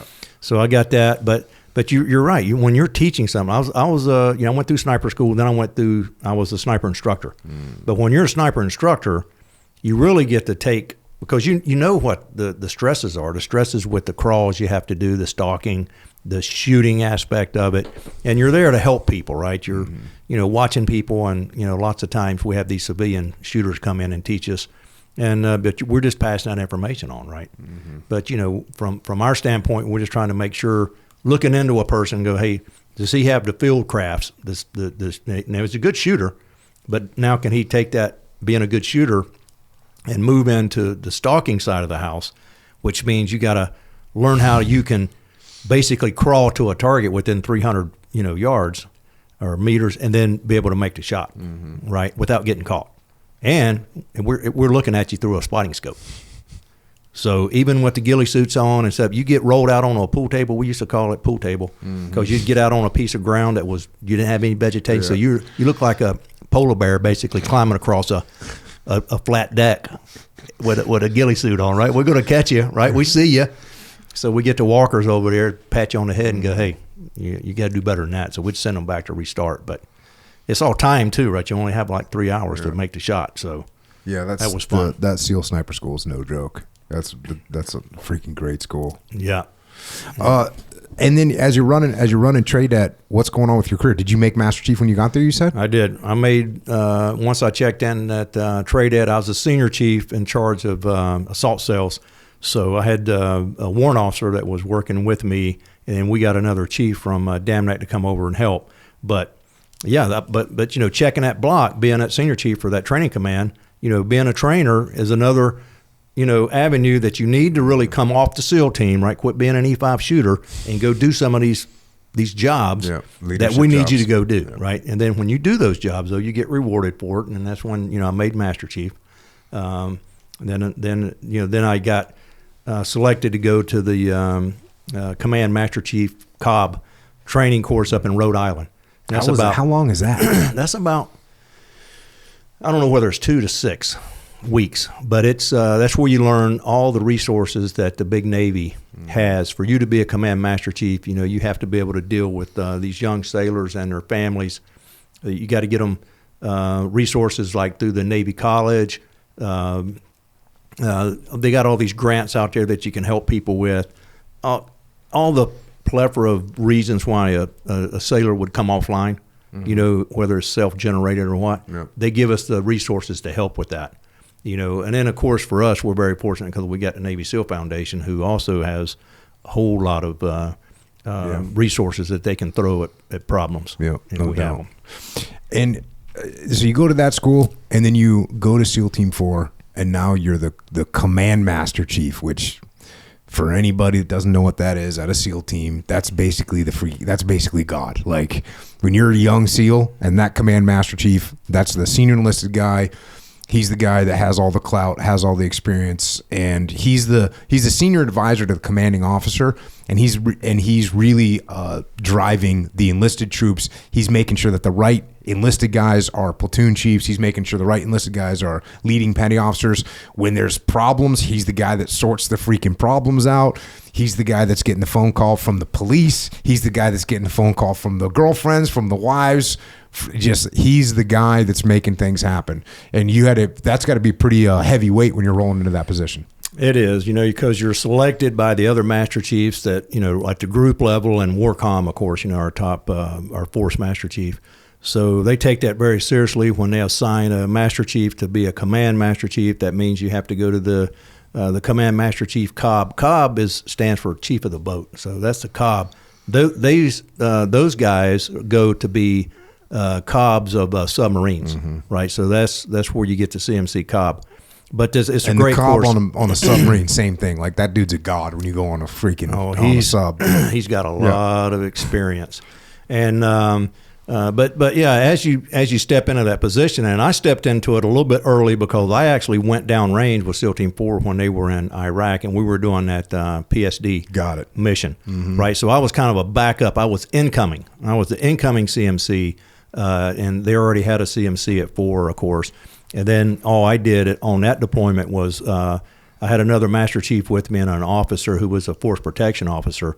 We were going around all of these ministers' houses where they put their heads down, but we had protection on them 24/7. Got it. And by ministers, you mean the. So this is the time where the SEALs were in charge of protecting the senior political class, the senior political appointees and officials of Iraq at the time. I think we had 8 of them. Yes. And these guys had to go to bed at night, and so you were at that point when you went over there. You were checking out where they were living and sleeping and getting their areas secured. You know, back earlier on, they tasked that with the State Department. The State Department did a quick assessment and turned around and kicked it back to the DOD and said, "Hey, we can't do this mission. We don't have the skill sets. We have armored cars. We got a lot of resources, but we don't have the people that can do this mission." Yeah, I heard that. I don't know if this is true or not, but I also heard they put it out for contract, and Blackwater came back and said oh, it's going to be $12 billion or something like that. Yes. And the State Department said, "We got a cheaper solution." And someone said, "How about the freaking SEAL teams? You know, they've been doing so much with so little for so long. They can probably figure this shit out." And that's what we did. We fit right in. And I remember the day that I went back over. As far as being the Master Chief of SEAL Team 4, we still had that mission, and we got a Black Hawk inbound, and it was McChrystal, General with his Sergeant Major Jody. So he walks up to me and he goes, "Hey, dog, how you doing?" And I go, "Good, Sergeant Major." And he goes, "Tell you guys to lose the sunglasses." And I turn around, look behind me, and here's all the SEAL platoon standing out there, and they all wearing Oakley sunglasses, right? So I walk over to them first and say, "All right, guys, lose the glasses." And I had one guy go, "Why?" And I go, "This is not a good time to ask me why." I said, "This shit can of glasses right now." So that's when McChrystal came into our little talk area there and briefed us on this. And he said, basically, we can't afford to have one scratch on any of these 8 individuals who have been selected as the cabinet of this new Iraqi government. He says, "You guys have the toughest mission in the country. Just do it." He said, he said, "You got it for a reason." He says, "Take care of these people. I'm going to give you the resources to make it happen." So we had a full platoon of MPs, military police, with up-armored Humvees. We had, they had all the weapons on the top, the turrets. We also had 2 of the helicopters were flying Cobras and Apaches. So the Army and the Marine Corps would rotate week to week on who was covering us when we moved, especially with the president, because the president at the time, he lived outside of the green zone down by the Tigris River. So we'd have to take him through a gauntlet. We ended up cutting trees down that lane. We got a lot of pushback on that, of course, environmentally speaking, right? Because but the trees were bad, right, for us. I mean, we had to drive too close to them. They're in the middle of the median. So we took those things down so we didn't have, a person up in a tree with an RPG or whatever he wants to take up with him. So that mission was so stressful, because every 3 days I would go into the platoons and say, "Hey, I want 3 of your guys to come out." So I'd bring 3 of them out and I'd rotate it, right? Every 3 or 4 days I'd pull 3 out, bring them back to let them breathe, let them have a beer and get some sleep and get out of kit, right? Because they're wearing kit every day, So get out of your kit, get in PT gear, have a beer, relax, and then they'd relax for about 48 hours. Then I'd bring them back in and bring them back out. So I was mainly just dealing with that, right? Just trying to keep the morale up, because it was such a taxing. You think about it. You got to wake these guys up and you got to put them to bed.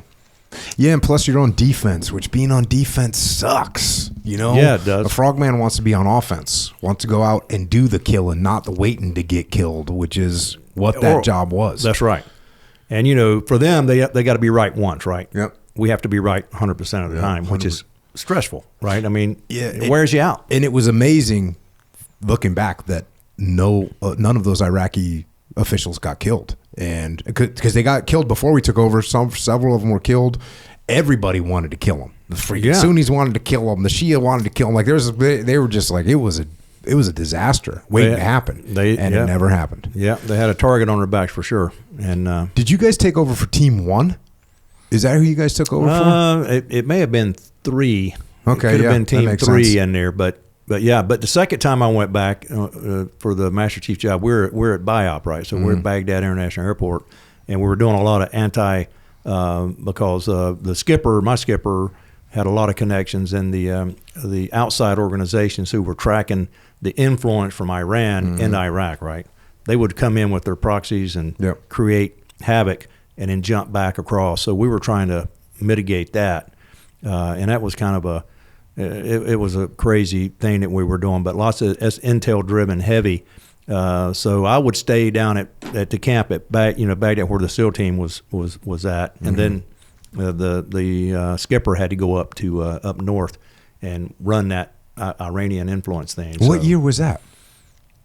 That was probably 2005, 2006. Okay. That was my tour from being a command master. I was there from 05 to 07.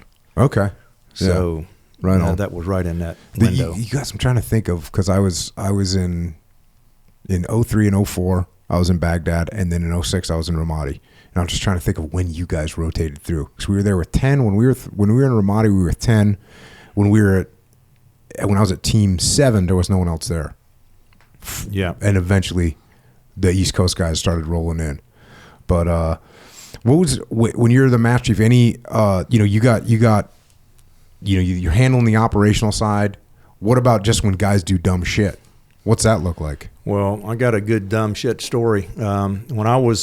Before I was actually in the Command Master Chief job at SEAL Team 4, I was over, like I was saying, I was over early, right? I was doing half of the deployment, and then I would come back and take SEAL Team 4, and I'd have to rebuild the manning of the platoons. But as I was at Baghdad, over in Iraq, we had some young SEALs that were living in a house that was outside the green zone, which means, it's not really all that protected, right? They had some issues where they took a white Suburban, out for a joyride, and they blew through a Army checkpoint, and they got lit up. Damn. So that's not good, right? That's blue on blue, basically. But the question was, why was one of our vehicles being driven outside of the green zone and was contacted? It doesn't make any sense, right? So I got assigned to be the investigator had an officer with me, and I believe we had that force protection officer that was with us too. So there's three of us.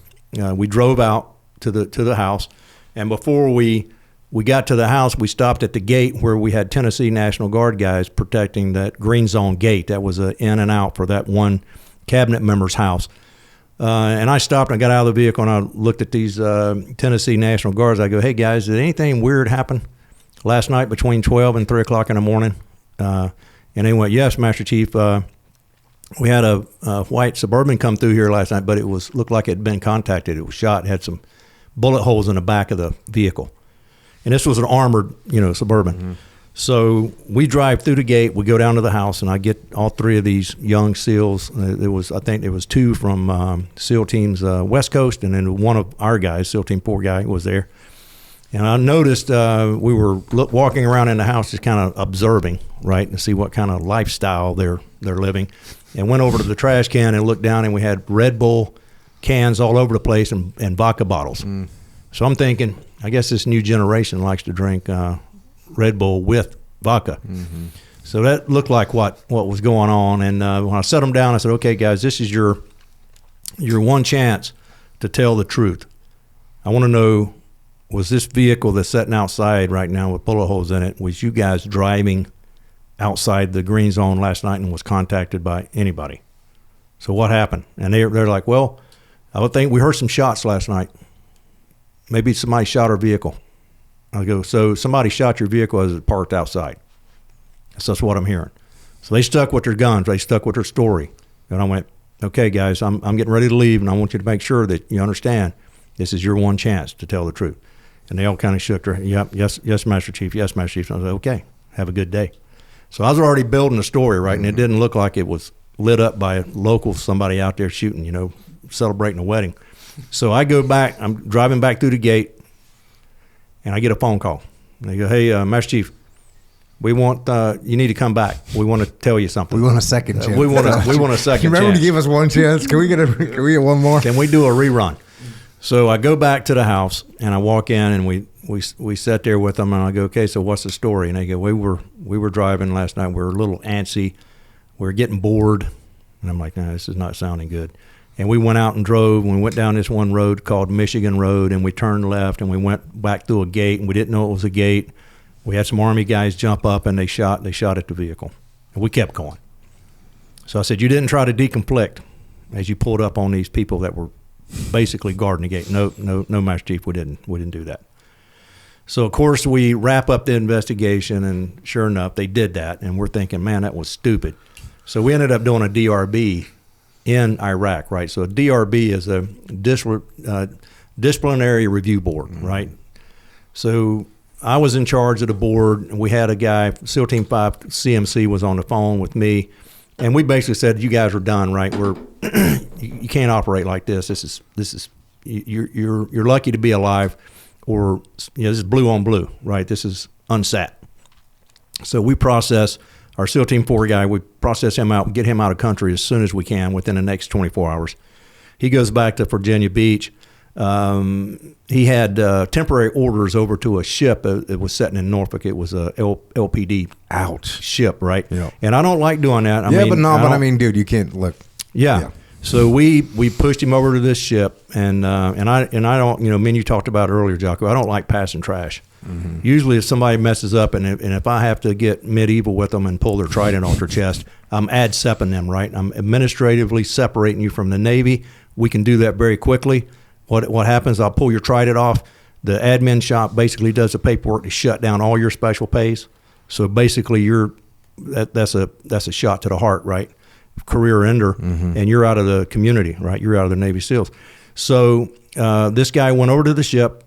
I finished out my 3 or 4 months with the SEAL Team 4 that was downrange. I come back to take my duties as a Command Master Chief, and I'm sitting at my desk. I think it was a Friday. I get a phone call, and it's the Master Chief on the ship. And he called me, and he said, Master Chief, he said, I've got one of your boys over here.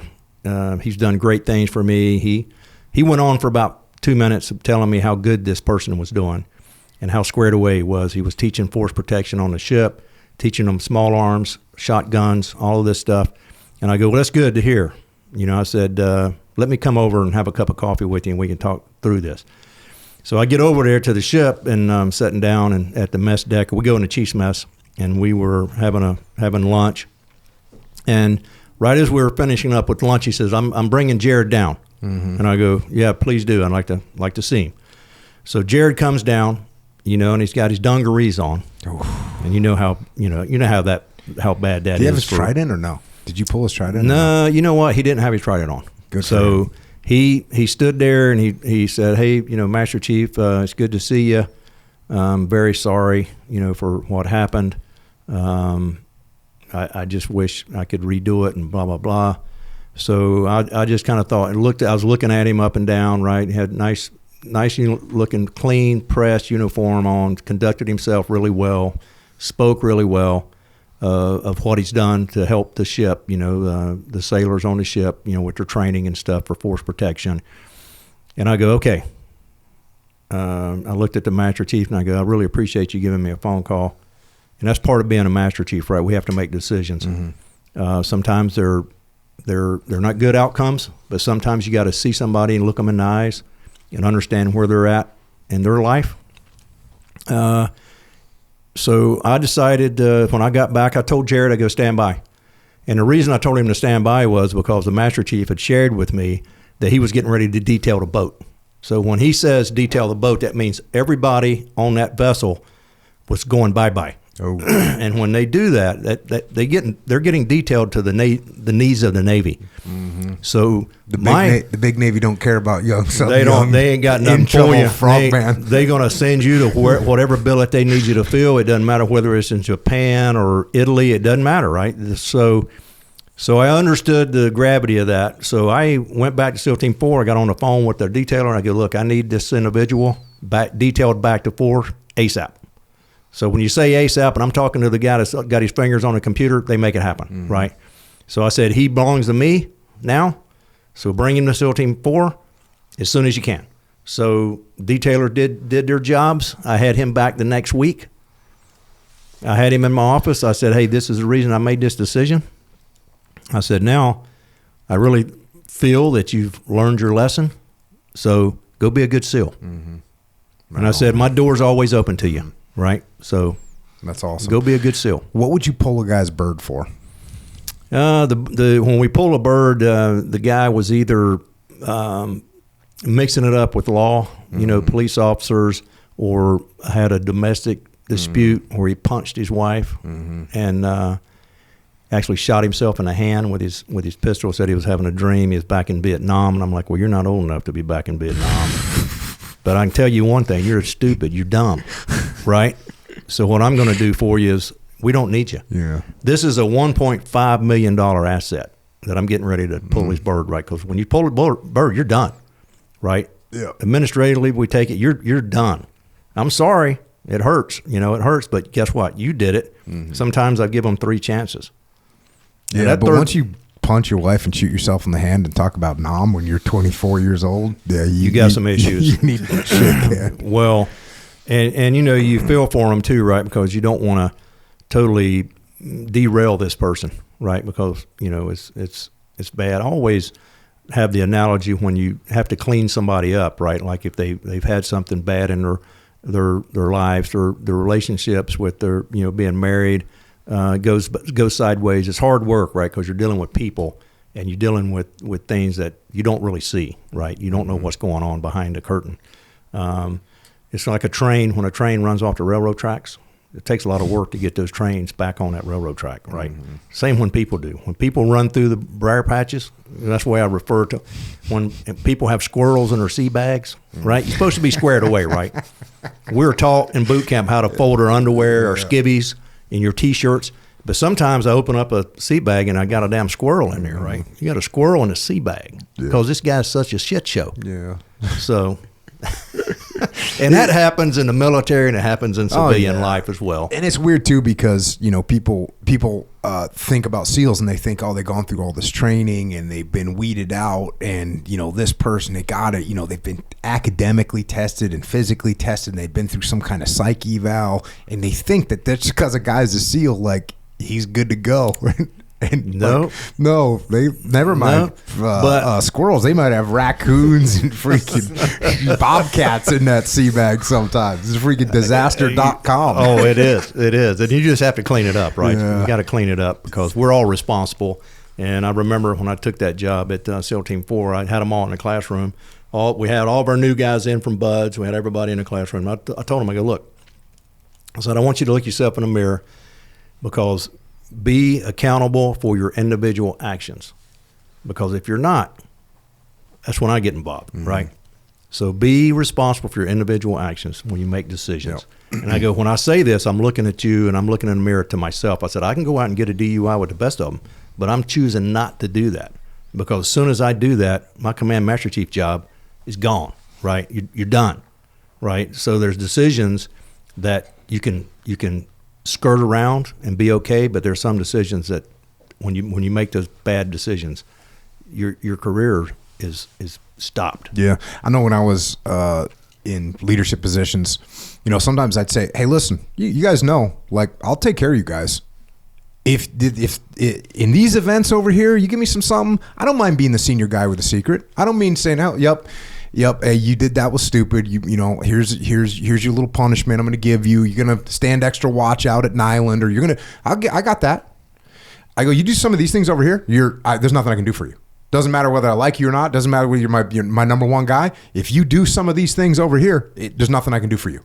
And I'm not going to do anything for you. And I think it was very important that people understood hey, I got your back. Doggy, I got your back. You work for me. Yeah. If I'm the skipper and you work for me, I got your back. If you make a mistake, I got your back. You do something, okay, that wasn't the best move, I got your back. Now, if you do something that is like illegal or immoral or unethical, there's nothing Doggy ain't got nothing for you. Jocko ain't got nothing for you. That's right. There's nothing I can do for you. And I remember I had a guy who, I'll abbreviate the story, but he got into a fight and left his wallet at the scene. And came to me, with his chief and said, hey, boss, here's what's going on. Guy got in a fight, in a public place, and left his wallet at the scene. And I said, all right, well, here's what we're going to do. and I had my Master Chief in the room with me. I said, here's what we're going to do. I said, if you're lucky and no one pulls up this wall and no one pulls up security cam and comes back and says, oh, we have this guy, here's who did it. If we don't hear about this again, no factor. I said, if the police are knocking on my door, coming looking for you, we never had this conversation. Isn't that right, Master Chief? And the Master Chief said, Roger that, sir. And so I didn't mind saying, hey, look, you made a mistake, but and it wasn't like some grievous thing, got into a little scrap outside of whatever bar, like, okay. But he knew, and also him and his chief knew, oh, this could come back because idiot dropped his wallet. So they gave me the heads up of saying, hey, look, boss, this may come at you. Now, if it had been something like, oh, you got arrested, cool. That I already know what's going to happen. I'm calling the Commodore. Hey, that's coming back 100%. And I'm not going to let my boss get blindsided by this crap. Yep. So you got to make sure, and I think that's another important thing when I talk to the younger guys today, you got to have the damn courage. If people are doing dumb shit, to say, we shouldn't be doing this dumb shit, stop what you're doing. Well, I'm not going to do that. You shouldn't do it. We shouldn't be doing this. You have to have that kind of courage to do that. Because otherwise what you get is, you get a little mob mentality, right? Like, oh, we're doing some dumb shit. Like, okay, hey, I'm a new guy. My LPO is doing something that's I know is stupid, but I'm not going to say anything because I'm just, I lack the courage. And I look back at my own career where I had that happen to me. I was telling you earlier, I was in a situation. I was a new guy when in our platoon, and one of the guys was going to drive drunk, and I hadn't drank at all. And I said, hey, boss, it wasn't the officer, but it was like a senior guy. I said, hey, dude, I can drive. I haven't been drinking at all. He's like, no, I'm driving. And instead of me having the courage to go, hey, negative, like, give me the keys.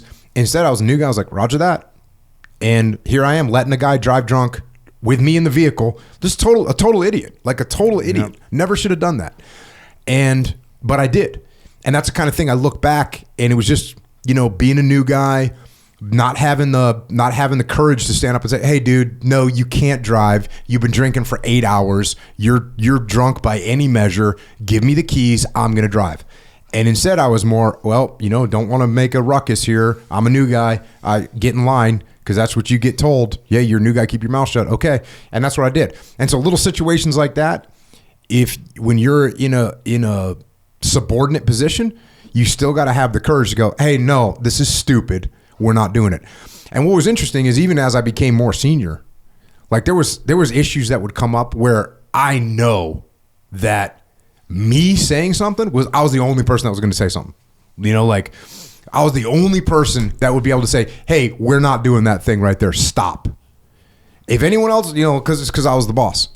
And not only the boss, but I was like a prior enlisted guy, and I trained jiu-jitsu. And I was like, oh, well, choke your ass. I'll wrap your ass up. Exactly. And so that does make an impact. And so, yeah, when you get with that's just makes me think when you take over as the command master chief and you're like, hey, you better be doing the right things. And if you're not, there's going to be hell to pay. And that's all there is to it. And listen, you make a mistake. Cool. I got you. You do some dumb shit, illegal, immoral, and unethical. I ain't got nothing for you. I'm not going to be able to help you, and I don't want to help you. So good leadership lessons there. And, I think with whether you're in a SEAL team or whether you're Tier 1 or regular SEAL team or in a business environment, there's times when we have to set back our course, right? Our course of direction, which is a professional course, right? Mm-hmm. So I refer to that as snapping a blue line, right? The old carpenters use that, right? Snap the blue line. So I say it's time to snap the damn blue line, right? Mm-hmm. And I'd also refer to the Coast Guard and the Coast Guard rules of the road, right? You take that test, rules of the road. You have to know the buoys. You have to know everything out there at sea that you navigate off of. And you have to make an 80-some point. You miss like one or two questions, you fail the test. So that's how much you need to know that, right? So the Coast Guard says when entering a harbor, you shall, instead of may, right, you shall pass port to port, right? Port to port. Port and starboard, right? Port to port. So when I have a situation going on in a SEAL team, I said, I look at my XO or my skipper and go, it's time to snap the damn blue line. And they just look at me and go, Oh, yeah. I'm with you. Because it is time to snap the blue line. And let's make it clear, guys. Yeah. You cross this freaking line right here, and your ass is mine, right? Or you shall be responsible for your individual actions. You shall. This is Coast Guard. I'm going Coast Guard rules on your ass, right? Because that's what keeps people safe, right? That's what keeps people in the deal. Yep. Get rid of the gray zone. I remember, I got a story for you, and this was a good one. Setting in a jump master's brief, right? You set in these jump master briefs, and this was a double stack boat drop in Guam. I think you may have been on that. So this is a twilight drop, right? It's almost dark. You know, we try to get out of the bird before it's totally black. You know, we got a little bit of sun simmering on the horizon, a little bit of visibility. And this night was a double stack boat drop. We had two of them, right? So we had two C-130s, you know, drops, or we may have had both boats, you know, both boats rigged up inside the 130. So it's a platoon drop, right? With 4 boats. But I remember sitting in a jump brief, and they were talking about if you unlucky encounter, if you go face to face with a paratrooper, both of you turn right, and that way you miss each other, right? And then another one was if you find yourself entangled in a parachute, if a jumper comes right at you and goes below you, but your feet hit the parachute, you bicycle kick across that parachute. Yep. And I remember listening to that, and I go, that shit ain't happening. That don't happen. Well, guess what? That night drop, I left that aircraft, and I got about, because we're following the duck. We got chem lights on top of our boats, and the parachutes are all up, the G11s or whatever we had on there.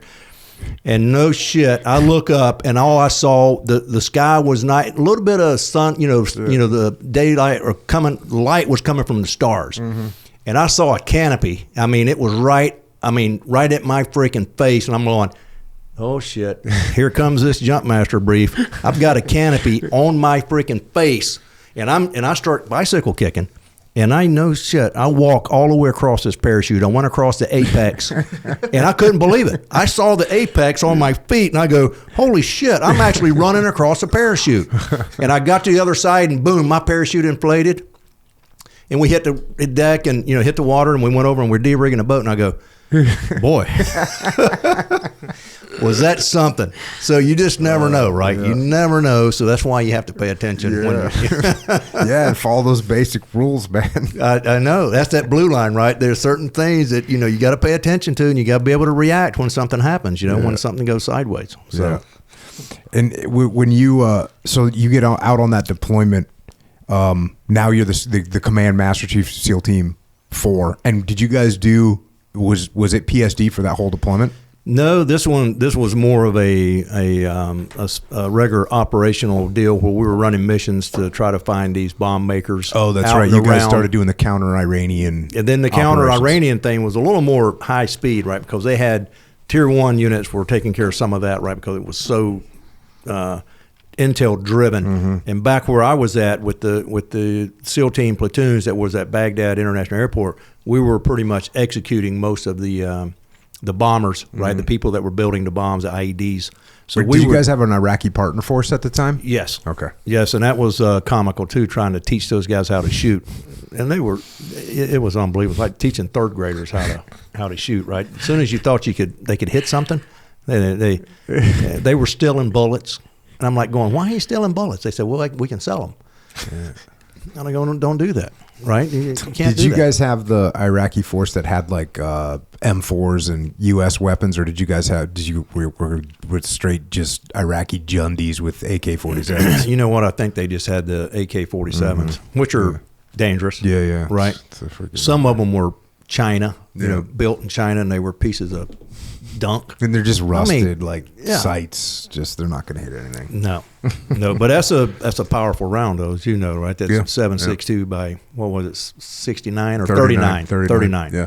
And how was the op tempo was good for those guys that were out there getting after it? It was. They stayed fairly busy. I was having to try to keep the Seabees alive because the SEALs wanted to kick them off the island, right? And and had a meeting with them, and I'm like, what are you talking about? They go, those guys don't do their job, Master Chief. We go out on these operations at night, and we come back, and I go, do you do a post-op of your vehicle? before you turn it over to the two Seabees that are here working through the night to try to, whether it's a half shaft that's broke. This is freaking serious work, right? And these two Seabees were putting out. Because why do I know that? Because I stay up. When these SEALs are finished with their missions, they take their, they clean their gear first, right? It's always team gear, personal gear, and then you finally get to take a shower and go to bed. So they're in the bed. These two Seabees are cranking in this little, shanty garage they've built, and they're replacing half shafts. I mean, this is a major operation, right? So they didn't know that. So when I'm in the tent talking to them, the senior chief's got them pumped up, right? And I was into his backside too, because I go, don't ever get your platoon fired up. And I said, this is horse shit.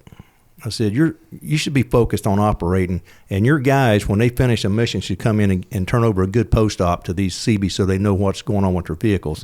And you're part, that's part of it, right? That's part of the responsibility of being a mobility. When you use these vehicles to go hit targets, you're not in a helicopter, you're in a freaking Humvee. So I just had to tell the senior chiefs, look, you're making my job difficult. So when you make my job difficult, I'm gonna put some pressure on you being a leader, right? Because I don't need to hear this shit, right?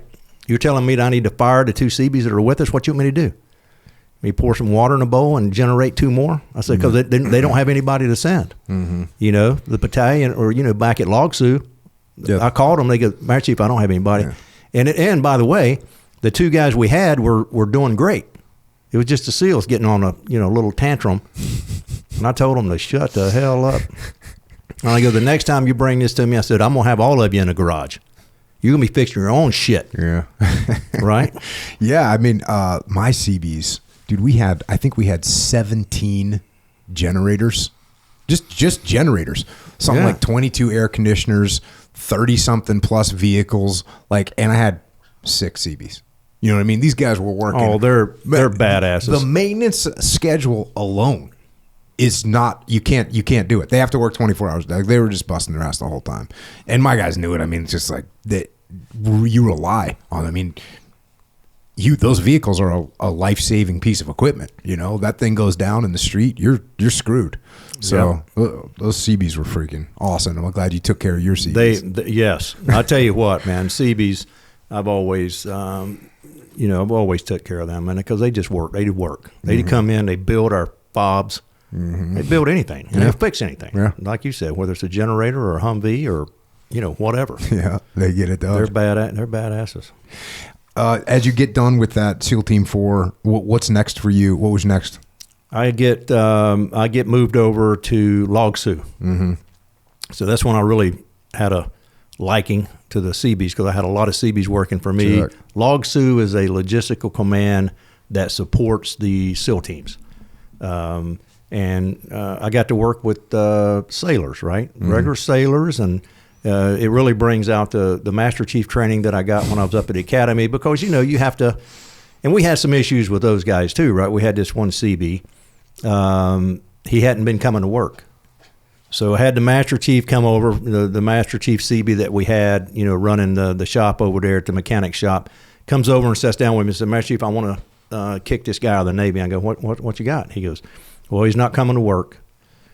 His uniform looks like he slept in it, blah, blah, blah. Just went down a whole list. And I go, well, let's bring him in. Let's do a DRB. Let's find out where his headspace is, right? Because that's what you need to know, right? And I wasn't trying to step on the Master Chief. The Master Chief Seabee is, he's very capable Master Chief. So I knew if he's got an issue, there's problems there, right? So he brings him over. We get in the conference room. We have the front table set up, and there was about 7 of us. So I was the Master Chief that was chairing this. I had the Seabee Master Chief sitting right beside me, had a Senior Chief Seabee right here on this side of me, had another Chief para-rigger from the para shop, and had another Chief down here that was with me. And I was only SEAL. I was only SEAL on the panel. So the Master at Arms at the time, who is the Popo police of the military, escorts this guy in. So when Master Arms escorted him in, I was kind of, I kind of sat back in my chair like going, what we got here? That's an indicator. Is this what we got going on here? If he has to have an escort by Master at Arms. So he sits down in his seat, and all of a sudden the Senior Chief beside me started going off. They said, you know, you look like you slept in uniform. You look like you haven't shaved. Your freaking uniform's a mess. He's wearing Cracker Jacks, you know, the old white sailor uniform, but it looked like it was almost beige. Damn. It wasn't white. So I'm looking at him, and I start, you know, after they've been firing off some salvos on him, you know, calling him a dirtbag and all this stuff. And I kind of like said, okay. I said, let's stop this a second. I said, I need a cup of coffee. And I told him, I said, Master Arms, I said, take the sailor, you know, to my office. And I go, stand by. I said, just take him to my office and stand by. So he gets him up, parades him, you know, he's walking right beside him like he's a prisoner, takes him to my office, and I'm sitting there with the panel, and I told the guys, I go, guys, I appreciate your motivations. You know, I appreciate you being, I said, but we're being really hard on this individual. And I said, what I want to know is what's he got going on? Mm-hmm. What's going on, you know, behind the uniform, as, you know, speaking. So I told these guys, I said, hey, just take the day off. This thing's done. I said, this guy's got problems that probably go a little bit far than we sat here and chew his ass all day long, but he ain't gonna make a bit of difference. He didn't have one impression on his face the whole time we were going at it, right? Mm-hmm. These guys were basically attacking his integrity and his uniform, and him not being at work. You know, he's got problems. So I get in the office, and I'm sitting there, and the Master Arms there. I said, you can leave. I said, just be outside. I said, you know, I want you to escort him back over to the CB, the garage area, right, when we're done. But I said, hey, talk to me, man. I said, talk to me. I said, you got some shit going on. You got squirrels in your sea bags or raccoons or something in the bag. I need to know what I'm dealing with here. And he had a couple of tears, started crying. And I said, calm down. I said, everything okay at home? You know, he said, yeah, everything's okay. He said, my marriage is not going all that well. And he said, I got 5 cars. And when he said he's got 5 cars, I go, why do you have 5 cars? He goes, well, I like them. I like cars. He said, I rebuild them. So he said, I'm kind of in debt with the cars and the people at work. He says, I'm not getting any sleep. You know, my wife, we're having some issues with our youngest kid, and it just went on and on and on, right? As far as he's got problems at home, he's got financial issues because he has 5 cars, and you know, you can't support 5 vehicles, right? I mean, I know how expensive vehicles are, paying insurance and all that. So I said, what can we do to help you? And I said, I said, your uniform. I said, you want me to? I said, I can get those uniform cleaned up for you. I said, what? So how can we help you? And he just said, you know, I need some help financially. I need to consolidate these vehicles. I need to be a better dad. I need to be a better, you know, husband. You know, I need this, I need that. So I'm like, okay, we're gonna do that. We're gonna take care of that. And I said, I want you to go back over to your garage and talk to the Master Chief, and I want you to take a couple of days off, because you know we're not fighting. You know, we don't have people shooting at us back at the beach, right? And I go, take a couple of days off, and I go, let me find somebody that can help you with the vehicles. And I've got some resources, that Navy resources here on base that we can help you with your finances. We get you a financial advisor, and try to get this squared away, because right now you just can't. You can't deal with these vehicles, and I don't know what kind of problems you're having with your wife and all, but we've got people that can help you with that. So basically, give him a couple days off. And then I told him, I said, next week I want you to come back in for the DRB. But I want you to understand the gravity of this. I said, you need to be squared away. I said, you need to have the right command rocker on your uniform. Your uniform needs to be cleaned, like in dry cleaned. Your shoes need to have some kiwi, you know, polish on them. Give us some effort. And let me see that you're doing what you're going to do. And I said, I'll give you everything we have. We'll throw resources at you, and we'll get this cleaned up. That takes work, right? So I talked with the Master Chief CB, who was a great guy.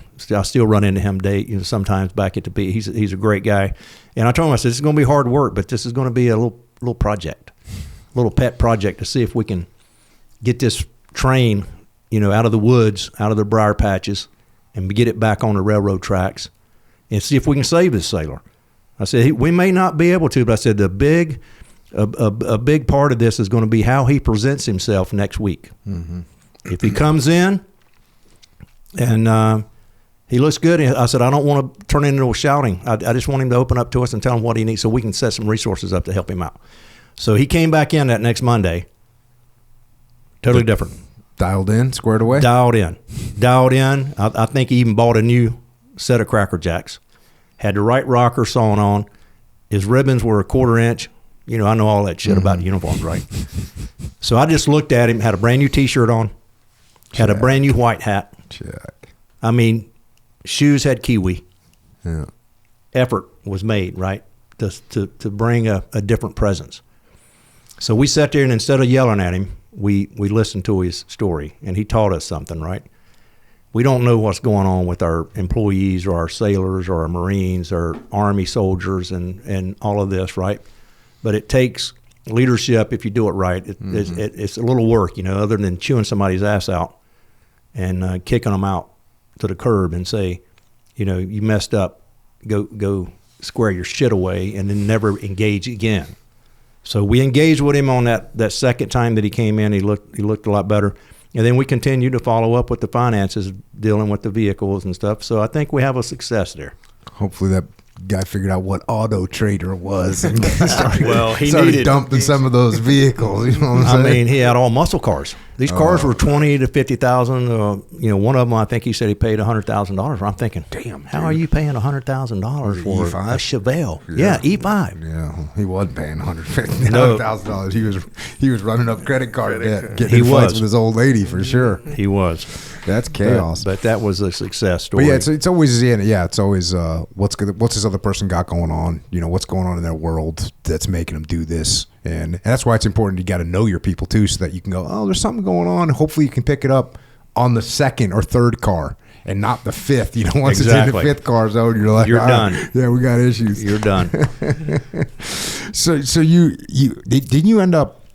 You did some time as an ops master chief at Group? Yeah, well, when I left Log Sioux, I got a phone call from the Force Master Chief, and he goes, Dog, I need you to go to SOC South. Okay. So when he said that, was that in Florida? Well, that's what I said, right? I said, where's that at? And he goes, Homestead, Florida, which is right on top of the Keys, right? Mm-hmm. Homestead is right below. Homestead is called HARB, right? It's Homestead Air Reserve Base. But TSOC sits there, right? So what a TSOC is a Theater Special Operations Command, who is run by a one-star. This was Hector Pagan, one-star general, Army Triple Tabber, right, Special Forces guy. Yep. So he was the commanding officer or general, and then we had it's a joint command, right? So you have Army, Navy, Air Force, Marine Corps, and we had some Coast Guard people that we were helping train with them down in Miami area for VBSS. But I went down screaming and kicking, right? I'm like, Force Master Chief said, this is orders, yeah. Right? Orders are orders, are not imitations. So I took them. Within 2 weeks, I was down in home. Did you move the family down there too? This was a GO batch. So Lisa stepped up to the plate once again and said, I got this. I got the home, the compound. You go do what you have, you need to do. And so I went down there screaming and, this sucks, blah, blah, blah. I just got back. So I go down, I meet a group of sergeant majors. First time I've ever really worked that close with Special Forces guys, squared away guys. We had 3 or 4 different SEAL officers down there working in the J3 shop. I was the J3 Master Chief, nice, which is a very important job, right? We haven't filled that job within probably 10 to 20 years. So when I got to a call from Force Master Chief, he said, we got to get senior enlisted people like yourself outside of NSW, Navy Special Warfare, and go down and do these TSOC jobs because I need people sitting in those seats to help me understand how we can deploy our SEALs better, right? And the Special Forces guys. It's a good call. So what the TSOC does is basically we in-brief all of the teams that are going south in Southcom, right, into the Southcom theater, whether it's Panama, Colombia, Chile, or Honduras, any of those places down south. And so we had SEAL teams roll through, and we would brief them. These are your rules of the road as far as what you shall do and what you shouldn't do. Mm-hmm. And then when they go do their deployment, whether it's a 30-day deployment or a 2-week deployment, they come back to the TSOC at Homestead and debrief us. Give us actions. After actions. So we build these folders up. So we understand who we're training down there. Is it the Panamanians? What is that? Is that security around the Panama Canal? Or, what are we dealing with? The same with Bogota. Bogota, you have all the drugs and all that stuff to be concerned about, and, kind of stabilizing their government and working with their military personnel. The same with Chile, Argentina. But it was really a good job for me, because I would set every Friday. We'd have a call with the generals, 3-4 stars at SOCOM. SOCOM would talk directly to us, since we're a TSOC. We're down here doing special operations in the southern, operational theater, right? So it was very educational at the high level, right? 'Cause I'm sitting right there with a 1-star general. Yeah. And I remember we were at a meeting, and we had a 3-star general, Keene, was talking, another Army triple tabber, Special Forces. He said, "Hey, Master Chief, good to see you. Good to see Colonel. I work for Full Bird Colonel. He was the J3. I was the J3, Master Chief." He goes, "Why are you two guys sitting here?" And we're always sitting there, right? So I look at the screen at the end of the table, and I'm looking at General Keene. And I look over at Colonel, and I go, "You want to answer that, or should I answer that?" And he says, "You got this, dog." So I look at the screen, and I tell the general, I go, "General, we're always here at this meeting for situational awareness." And he goes, No. He said, "That's not what I'm talking about." He said, "I just sent a C-130 down to pick you and Colonel up. You're going to Haiti." This was after the earthquake in 2010. Damn, okay. So I'm just looking at the Colonel like going, and I look over at the 1-star sitting at the table with us, and I go, "I didn't know we were going to Haiti." And he goes, "I didn't either." So he said, "You guys can leave." Damn. General King said, "You guys can leave. Go pack your stuff. I want you on the ground within 24 hours. We're going to bring in the assets." He says, "We already got a hospital ship down there. The country just suffered a huge earthquake. We got tons of bodies all over the place." How many Richter was that earthquake? You remember? It was 7. I think it was a 7.3 initial, right? Because you had the 7.3, then the follow-on aftershocks. So here we go. We're loading a C-130. We already had 1 SEAL officer in the field down there. So we fly down in the 130, and it was a complete shit show, right? We show up on the tarmac. We got the air traffic control was down. We got a CCT Air Force guy calling air traffic control down there. You got Jimmy Buffett on his seaplane. You got Bill Clinton landed in a 77 or a 757. So we got all of this shit going on. Everybody's bending over backwards. What did Jimmy Buffett come down there for? Just help. He just wants to hand out some T-shirts and some flip-flops. So we're down there, and we're seeing this shit show at the airport. So we get out of the airport. We go up to link up with our SEAL who had set a flag in the ground for us at a Christian school. Mm-hmm. A bunch of missionaries up there, and it had doctors from around the world, right? The docs that travel all over the world. They were in. They had all these medications. They had these tents. So here comes the Seabees again, right? So the Seabees came down from Virginia Beach, and they built these temper tents because they had to have the medication in a temp-controlled environment, right? Because it was hot. Even in January, it was hot down in Haiti. So we were looking around. They had, like I said, they pretty much cleaned up most of the bodies that were crushed. With these parking decks were like, 10 stories high. They were just pancaked. Damn. Right. So the stuff that you saw was just unbelievable. And the education I took away from that was, and me and Colonel would go to a meeting every day in this big tent with General Keene running the show. And we had USAID, World Food Organization, the World Health Organization. I mean, all these 3-letter acronyms, other than, right, the ONGs of the world were all there. And it was just crazy. So we'd go to meetings after meetings after meetings. And our job from a Navy SEAL and Special Forces deal was we had helicopters. We had 53s off of one of the LHAs that was down there. We were moving food and water and bunks to these field hospitals that they already tried to establish. And it was interesting, right? Because we had Sean Penn down there. Sean Penn was running around, and I remember we was getting on a 53 to fly up to one of these hospitals. But you know what? God bless him. He was working. He had his little entourage with him, but he was working. And I remember one day we were loading up a 53 helicopter to fly up to one of these field hospitals. He was smoking a cigarette. And I walk up to him and I go, hey, Sean. And he looked at me, you know, and I go, you need to shit can that cigarette. I said, you're standing way too close to this. I mean, we were right outside of rotor wash, right? And I go, see all that slick shit on the back of that ramp of that 53?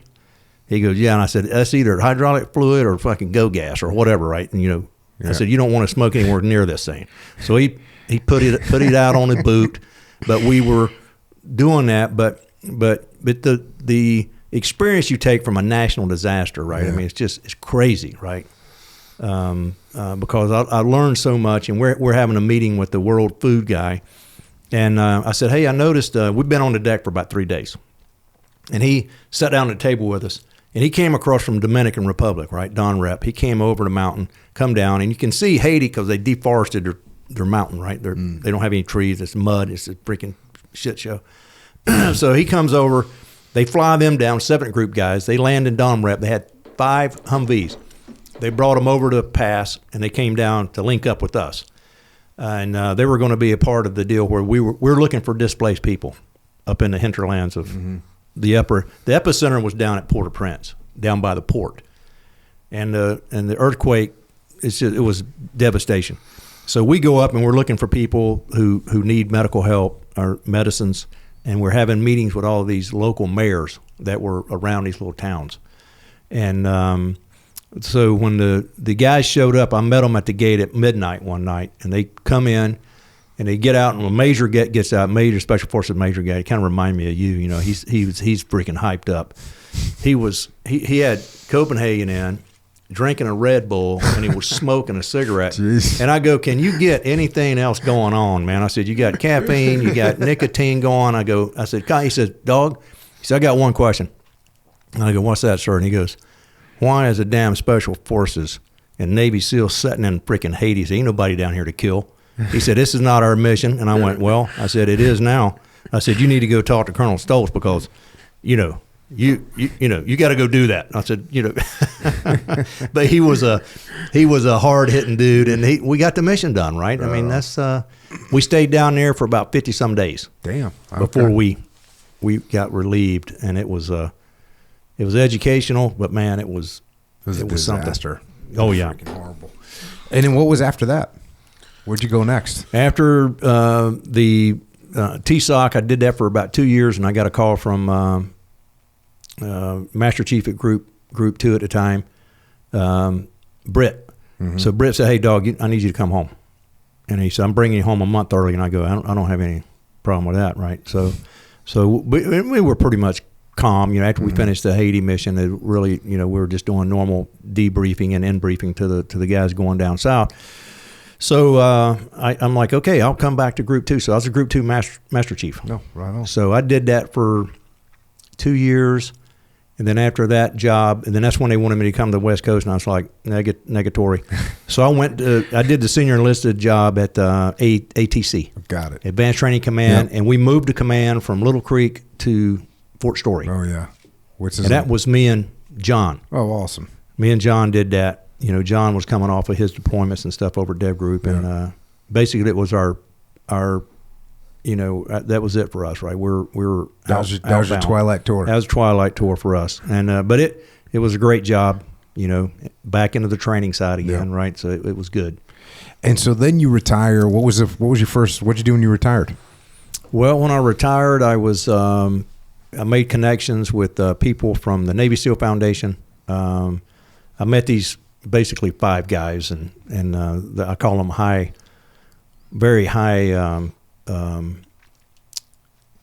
They're just very talented people, and they're very, you know, successful.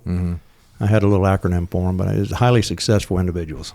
So, but they were good, right? But they plugged me into some positions. So I got my first job when I got out was I went to work for a security company out of Roswell, Georgia, and we had about 50,000 security officers who would watch. You know, they were in the corporate 500 companies, right? Coca-Cola. Hollywood Squares. We had the 9/11 Museum. We had the Empire State Building. So I'd go all over the United States, and they hired me as the senior vice president to run the professionalism, professional training and leadership with the security officers. Got it. So, the difficulty of that is we pay these security officers who watch front doors and lobbies and man the desk at these big businesses about $10 to $15 an hour. Mm-hmm. So how do you motivate somebody like that to increase your retention and decrease your turnover? Yeah. So that's big money in between those two things, right? So I worked with our training academy, which was in Roswell. We pushed out a lot of courses, active shooter, first aid, just security courses, right? And we built a library up and had some very talented people working down in Roswell at this little academy we had. So what I come up with was, I go, look, security officers, they have a uniform. I'm just going to give them a medal. So I come up with this medal. It's about the size of jump wings that went right over the top of their pocket, right? Mm-hmm. I could put it right on the top of a pocket. Quarter inch? Quarter inch. Quarter inch above that pocket? Quarter inch above the pocket. And we had 5 stars. You could earn a star, right? You had that little silver plate, and it was red, white, and blue, had security stars on it. Mm-hmm. And then above that, we put stars. So if you finish your 5 courses, initial 5 courses, which were active shooter, hazardous waste, medical courses, you'd earn your first star. And then we'd just up the ante. We'd have, active shooter number 2, a little more in depth about what you do other than run, fight, and hide, right? Or, run, hide, fight. So we did that, and we'd get it up. So I got to about 2 stars in that program, and we really saw retention go up, and our turnover rate was going down, which is that's where you find a margin of money. Did they get anything besides the medal? They've got the medal, but we dialed in. Did you get them a raise or anything like that? We did. Okay. Yeah, once you had the 2 stars, you got a raise. So there you go. Right. So there you go. That's what it all boiled down to, right? And I would travel all over the country, and I'd do these pinning ceremonies. So when I would show up, get their blood wings. They would get their blood wings, but it was working because they would see me on social media, out in the field, whether it was Coca-Cola headquarters in Atlanta, or I was in Sunoco Fuel out in Texas, or I'm at Walk of Stars out in Hollywood. They would see these ceremonies going on, and all these other people, all these other managers of all around the United States were saying, I want Dog. We need Dog. We need Doggy. We need Dog to come in and put the pins on my people. So I was doing that, and I was running ragged, man, because I'll tell you, I'd wake up in a hotel, but I didn't know where I was at. Yeah. I'm like, I have no idea where the heck I'm at. I had to look out the window and go, oh, yeah, this is New York City. But it was a great job. We did meet the goal to doing that. So about 3 years into that, we got acquired. But we set the company up for success, right? Awesome. And we got acquired. We sold to Allied Universal, which is a huge security company. And a part of that was my contract was you either keep the senior vice presidents on board or you sever some out. 1 year pay, severance, right? So they kept me on board for about 8 months, and they didn't adopt the Security Stars program because they didn't see the value in it. I really thought it would work, but they just didn't see the value. Yeah. So they said, hey, Dog, we're paying you this amount of money. We can hire 3 people to do that. We're going to give you your severance. And I went, thank you. Bye-bye. Bye. So I was making good money, and then I got that, and I got to go home, plus my Master Chief pay, right? Yeah. So Doggy was eating good. I could have probably bought 5 cars if I wanted to, but I wasn't. I'm not into buying that many cars. But so that happened. I'm sitting at home relaxing because the mailbox is full of money, right? So I don't need to do a whole lot, but you got to have a purpose. So I get a phone call from one of our captains. I'm sure you know Captain Bam Bam. Mm-hmm, yeah. Captain Bam Bam calls me and goes, Dog, I got an opportunity for you down in the Bahamas. And I go, I go, what? I said, what? I said, what you got? He goes, well, we have a resort down there. It's a high-end resort. It got hit by a Cat 5 hurricane. This happened in 2019, September the 1st, 2019. It sat on top of this Abacos region of the Bahamas for about 36 hours. About 200-mile-an-hour sustained winds, tornadoes raced through, just took pine trees and houses and roofs and just just blew it out. It looked like a J-Dam hit. Just some houses were somewhat intact. Some houses got totally blown up because these trees flew through, or wood from another house, broke the windows, and once that happened, it overpressured and just blew up. So they said, hey, we want you to fly down and take a look at it. And if you want, they want to bring you down and you can run the workforce for the restoration project to rebuild this island. And that's going to take, that's job security, right? Because that's about a 2 to 3 year dealio, right? So I went, okay, I'll fly down. So I go down to Fort Lauderdale, meet one of the partners of the company that builds these resorts around the globe, right? It's a beautiful place called Baker's Bay Golf and Ocean Club down in Abacos. So I go down and take a look at it, and it was jacked. I mean, we had debris all over the place. We had houses that were totally blown up, some houses that were okay, but had water damage, a lot of tarps on roofs and all that stuff. So they brought in a vessel that it was in a barrack. It was a barracks. It used to be an old machine shop vessel, right? So that was the barracks. And then we brought in 130 Hispanic workers come from Cabo San Lucas, Mexico, because we have a property down there. They brought these guys in to expedite the work being done. And these guys were like, these were top. I mean, these guys were master carpenters. They can do it all, right? They built a house from the ground up. So they brought these guys in, and we worked them. They stayed on this boat, right? This little boat. We had them isolated over there, but they were great people. I actually speaking some Spanish, not a whole lot, but I was kind of saying, hey, I'm gonna take advantage of this, right? And I'm gonna try to learn some Spanish. I'm gonna talk to these guys and befriend them and help them, because I know they're doing most of the work here. So we did that. I did that for about 2 years. We ran into COVID. Oh, that's right. Boy, that was a interesting time because four of those supervisors on that boat were sick. So I got Jay. Jay was the golf superintendent. He's spent a lot of his time in Costa Rica, so he speaks really well Spanish. So he came with me and said, Jay, ask this guy, why does he have a fever? How does he feel? And he said, I feel like shit. And I'm like, well, that guy's probably got COVID, right? So we shook down the whole boat, but we stopped it. We actually had to have a fire line, right? We're saying, okay, these supervisors are up on the front bow, up high in their living quarters. We took down all of those rooms. We quarantined those guys in RVs and put up yellow tape. I mean, we'd bring them meals every day, but we had to do that because then we had to go in there and spray all those rooms down and basically sanitize all of those rooms on the forward part of that boat. But we saved that ship. That ship would have lit up. Yeah, we'd have lost that workforce for a month or two before we could recover and get back to rebuilding the property. But we pulled through that. I took my dad passed away, so I came home to take a knee for about a year, and I got bored. And my wife looked at me and said, "You need to do something." So I called back down. Didn't burn any bridges, right? I called back down. I said, "We got a great job for you. Come down here and be the logistics guy on our pier. They get all these 40-foot containers, 20-foot containers, flat racks of palm trees. They get 20-foot mill vans full of food." Reefers, refrigerators. So I went down and learned how to move freight, and I had to open the boxes up to inspect them because they were losing money. They lost $300,000 for people taking high-end wines,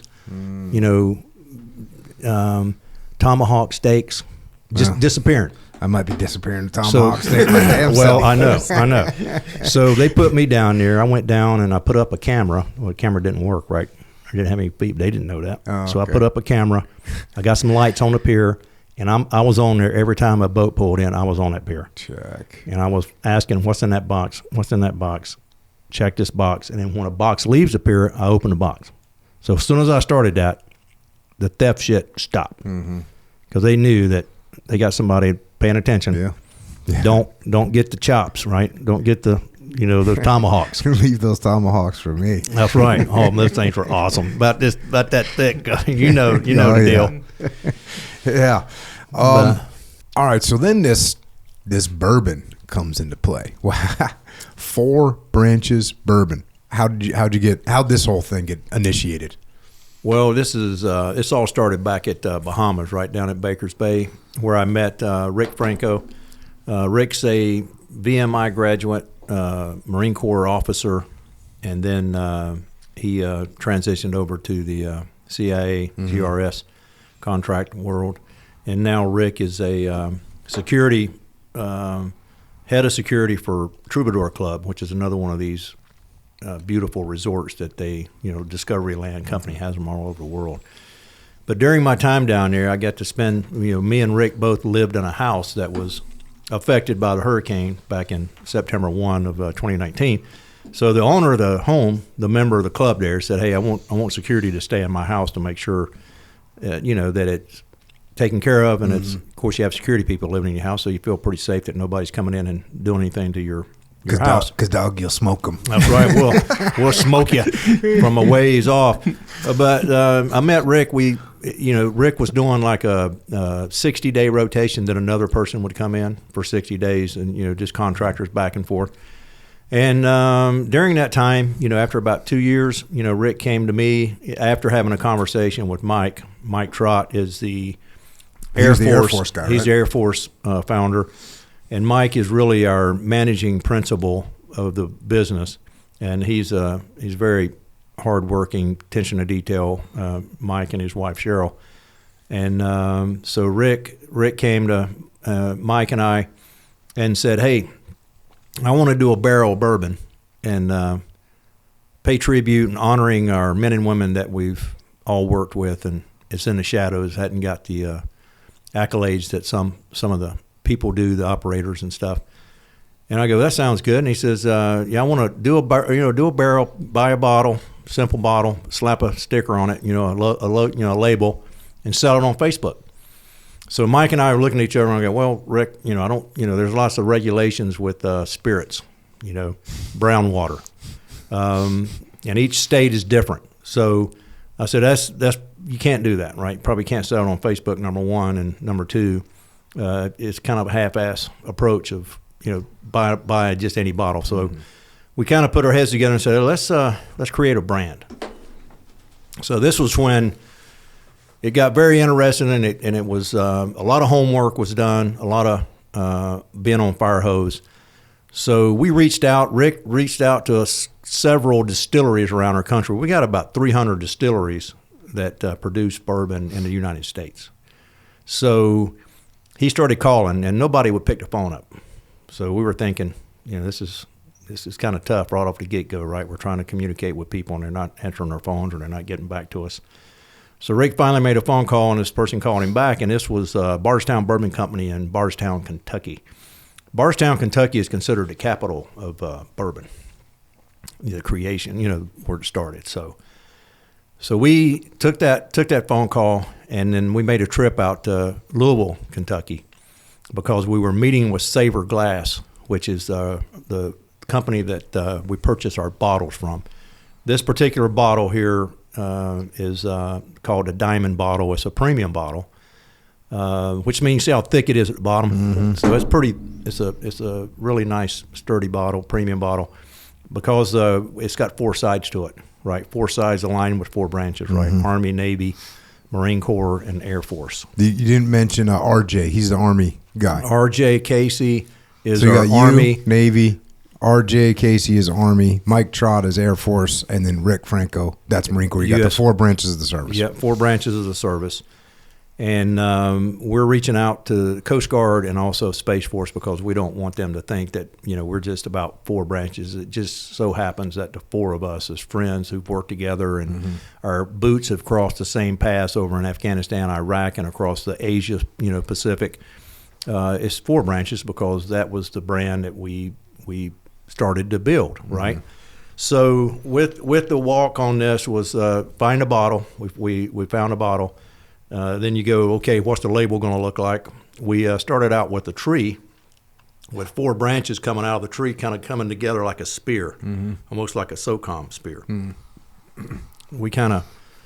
We shit canned that, and we're like, that doesn't. We didn't want to have a eagle, on the bottle. We don't want it to scream, military, right? Because we look at it as we want to cast a larger net for customer base. We're reaching out to all patriots of the United States, which is everybody that's got that's in the United States is a patriot as far as I'm concerned.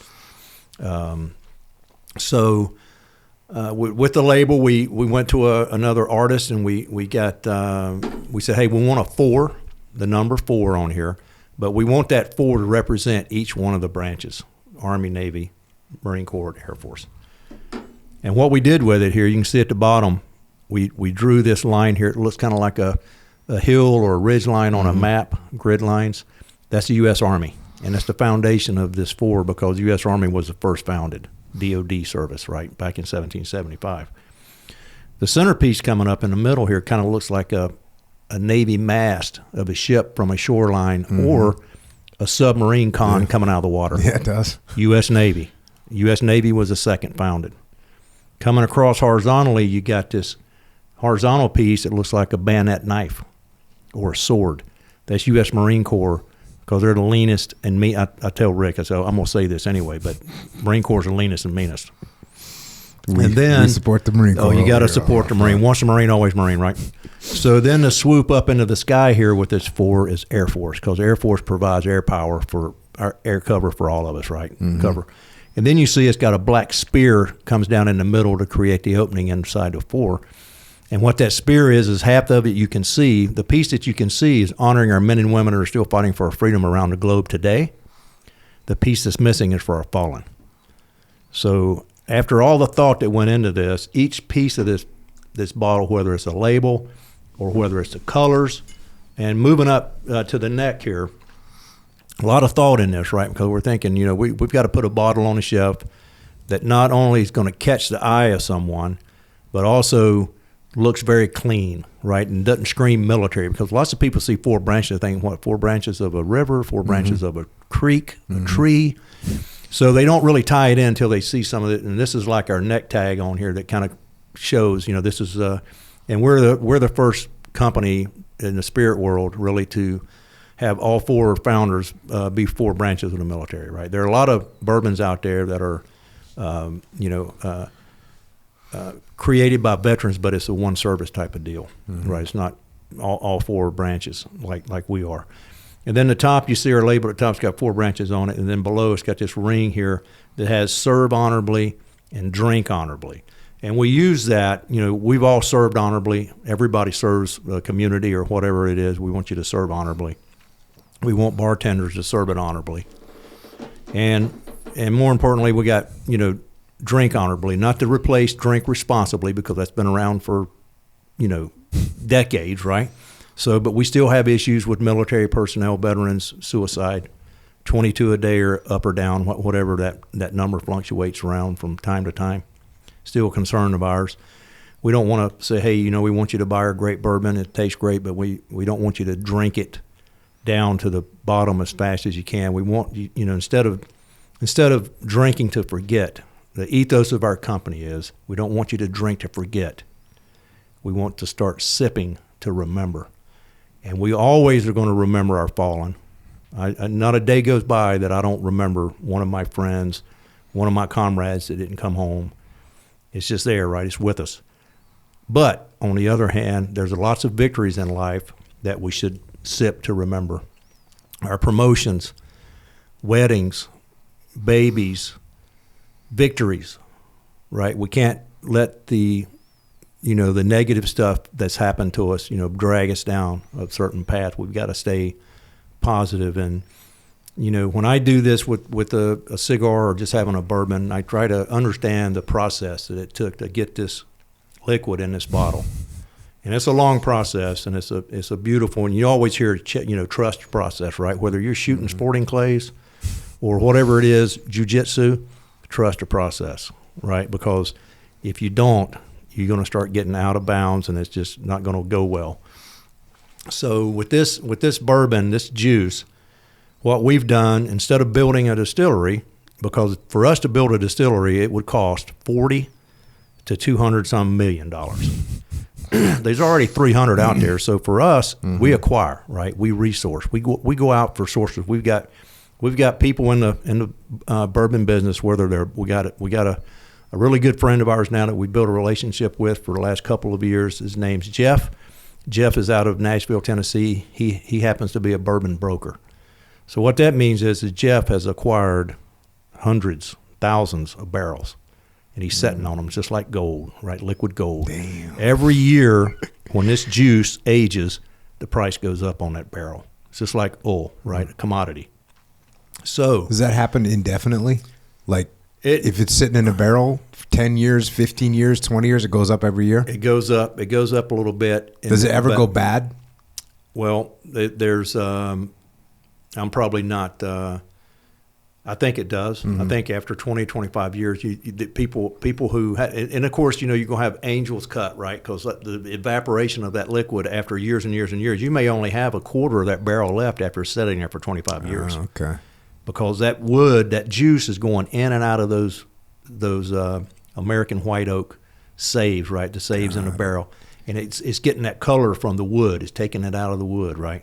And I'll talk about the charring of barrels and stuff and what that does. But this juice here is the age statement on our juice is about 6 years old. 6 years is really good juice.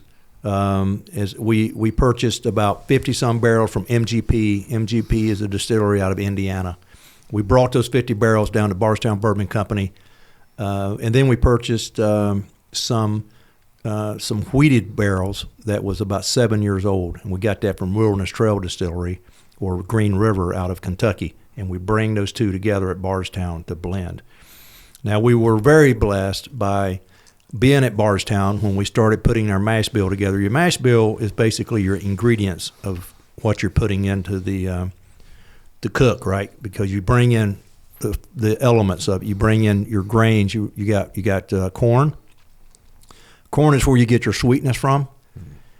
And then you have rye. Rye is spiciness, right? From cinnamon to peppers. And then you have your malted barley. Malted barley is like oatmeal. You can put it in your mouth and chew on it, and it flavorings like oatmeal. Smells really good, aroma. And then we brought in wheat because we were talking with Steve Nally, who's a master distiller at Bardstown Bourbon Company. He used to work with Maker's Mark for 30-some years. So Steve's a Hall of Famer. So why we were in this room, it looks like a chemist lab, and we were working with Dan, who's the master blender at Bardstown. And Steve walked in. We thought he was just coming in just to shake our hands and meet us. He heard that there was 4 veterans there starting a business, a brand. So he just wanted to come up and say hello. We figured he'd come in the room, shake our hands, and leave. He's busy. But he didn't. He stayed with us. He goes, guys, he said, I heard your story. I want to help you with this. I want to help you, with the mash bill. And he was the one who really said, hey, Four branches military. Why don't you guys have 4 grains? Let's go with 4 grains. So we were looking at each other like, wow. Why didn't we think of that? Yeah, why didn't we think of that one, right?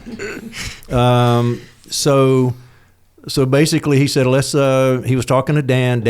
He's the blender. He's over there he's got these little cups and he's blending this stuff up. He says, put 5% wheat in it. Put 5% that 7-year-old wheat we got. Put that in there. He put that in there. We tasted it. We're like, oh boy, that's really good, right? So the guys were beating me up, and they probably should, because they mixed this thing. It took them about 30 minutes or so to mix this 5% wheated that we were tasting. And I looked at it, and they handed it to me, and he said, and before that happened, he said, this is for all of you, but I want you to, and to give it to me, right? I said, Harold, try this. So I look at this little, it looks like about an ounce and a half or something, right? It wasn't even 2 ounces, I don't think. So I took it and went, well, I dumped it back, right? And all the guys were looking at me going, what are you doing? Damn it. Harold, what you just took the sample that we wanted to taste. And I'm like, I'm sorry, man. It wasn't that much, But anyway, they still give me a hard time about that. But we ended up staying in that room with Steve for about 2 hours. And Steve said, hey, let's go 10% on the wheat, aged wheat, right? So we put the 10% in there. We're like, man, that's really good. It's got the sweetie notes to it. It's got vanilla. It's got caramel. It's got the spiciness of cinnamon and some peppers. It's got that oatmeal aroma, of oatmeal, the barley, and the wheat really kind of rounds it off, right? So it kind of rounds it off and softens it. It's like butter, right? And that's what I refer to this juice. It is kind of like butter, but that's dangerous though, right? Because it's 96 proof. And we toyed with that, right? We're working on that 80%. We started in a range of 80% proof or 120-some proof, right? And by the time we hit about 95, we're thinking, oh boy, that's about right. Because, if you get up into the higher deal, it starts to taste like race car fuel. It'll kick you in the butt. But it depends on if you can tolerate. If you can tolerate the higher alcohol proof, some of it's really good juice. But this is 96. The reason we landed on 96 is in the military, you have 96 weekends, right? 96 hour. Yeah. So when you get a Thursday, Friday, Saturday, Sunday off, that's a 96er. There you go. We like 96ers, right? We get to go home and relax. But so that's how it all came about. We got a little more of our story on the back of the bottle. Talks about the age of the juice and stuff. But boy, what a process. This has been about 3 years, three and a half years into the making from the marketing standpoint. We got a great marketing team down in Nashville, Tennessee, Double Diamond. They're really family, and we got the brokers that help us to acquire the right barrels, not just any barrel, but the right barrel to meet our standards here with this 4-grain, 6-year blend age and being 96 proof. And I think they're running today. I think they're running a batch today to back it up, right? Because you got to have inventory. Yeah. When did you start really getting into bourbon? Well, I had a bad experience with brown liquid when I was in high school. I drank about a fifth of it. It's not good. It took me about 3 days to pull out of that, and I couldn't even smell it. It made me sick to smell it. Mm-hmm. But as I got older, and especially my tour down in the Bahamas, working down there at the resort, we'd have scotch. We'd do Dewar scotch and cigars. And then we started migrating over to bourbons. And we were drinking some bourbons, Woodford Reserve and Basil Hayden, some of the other bourbons we'd get our hands on down there. And most of the guys had them on their yachts. So we'd go to sit on the back of a yacht with one of the members, and we'd have whatever they had, right? Angel's Envy or whatever. And then I started learning the process of what it takes to make a barrel bourbon, and what you're tasting when you pull this bourbon from a thief. You stick the thief down in the hole, the port hole, boom, pull it out, and then taste that. And it's probably 120 proof, right, because it's barrel strength. But understanding that the corn goes in for the sweetness, the rye is for the spice, malted barley is like that oatmeal rum I was talking about, and then the wheat kind of rounds everything off. And then when you drink it, you can taste those notes. Some palates are different. Some people say I didn't taste, and then some people kind of shoot it. You don't shoot that, right? You don't shoot bourbon, just like you don't really shoot tequila. Because we did, right? You just shoot tequila. You're trying to get it to we shot everything, bro. Come on, Doggy. You're trying to get it to the bloodstream ASAP. Yeah, you're not waiting smart on it. You're not. We ought to be an IV in that stuff. But now the process is really interesting. In bourbon has rules to it, right? So to be a bourbon, you have to be at least 51% corn in your mash bill, in the ingredients, 51%. It has to be laid down, rested in American white oak barrels. You have to have a certain char, and chars go by numbers. That is when they stick the flames inside the barrel, and they turn the barrel, and they burn the barrel, right? They burn those oak saves. And what that does is I was thinking that burned part of those saves inside the barrel, when they toast it, or either they char it. So this is about a 3 char in this. But you would think that you would have a smoky taste or something like that, right? Like scotches, you'd smoke like peat, but you don't. All of that charcoal does, that black, when you burn that first layer or so of that 1/4 inch into the wood or whatever, that acts as a filter, a natural filter to filter the impurities out of the juice, out of the bourbon. And as it sits there for 2, 3, 4 years, 5 years, 6 years, whatever it is, the more that fluid moves in and out of those wood saves, and that's where you get your caramel, your vanilla, your color. See, this has got really good color to it, right? So it's 6-year juice, so it should have a good color. You get a little bit lighter than that. You get 2-year stuff, and it's lighter. Right? It's just not. It doesn't have the darker tones to it when you look at the juice.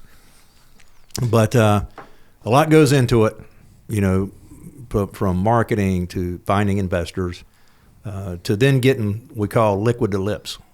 And that's when you go out into the stores, you call it on-premise, off-premise, right? On-premise, is where you can actually drink the juice where you're at, restaurants, bars, hotels, right? That's on-premise accounts, they call it, in sales.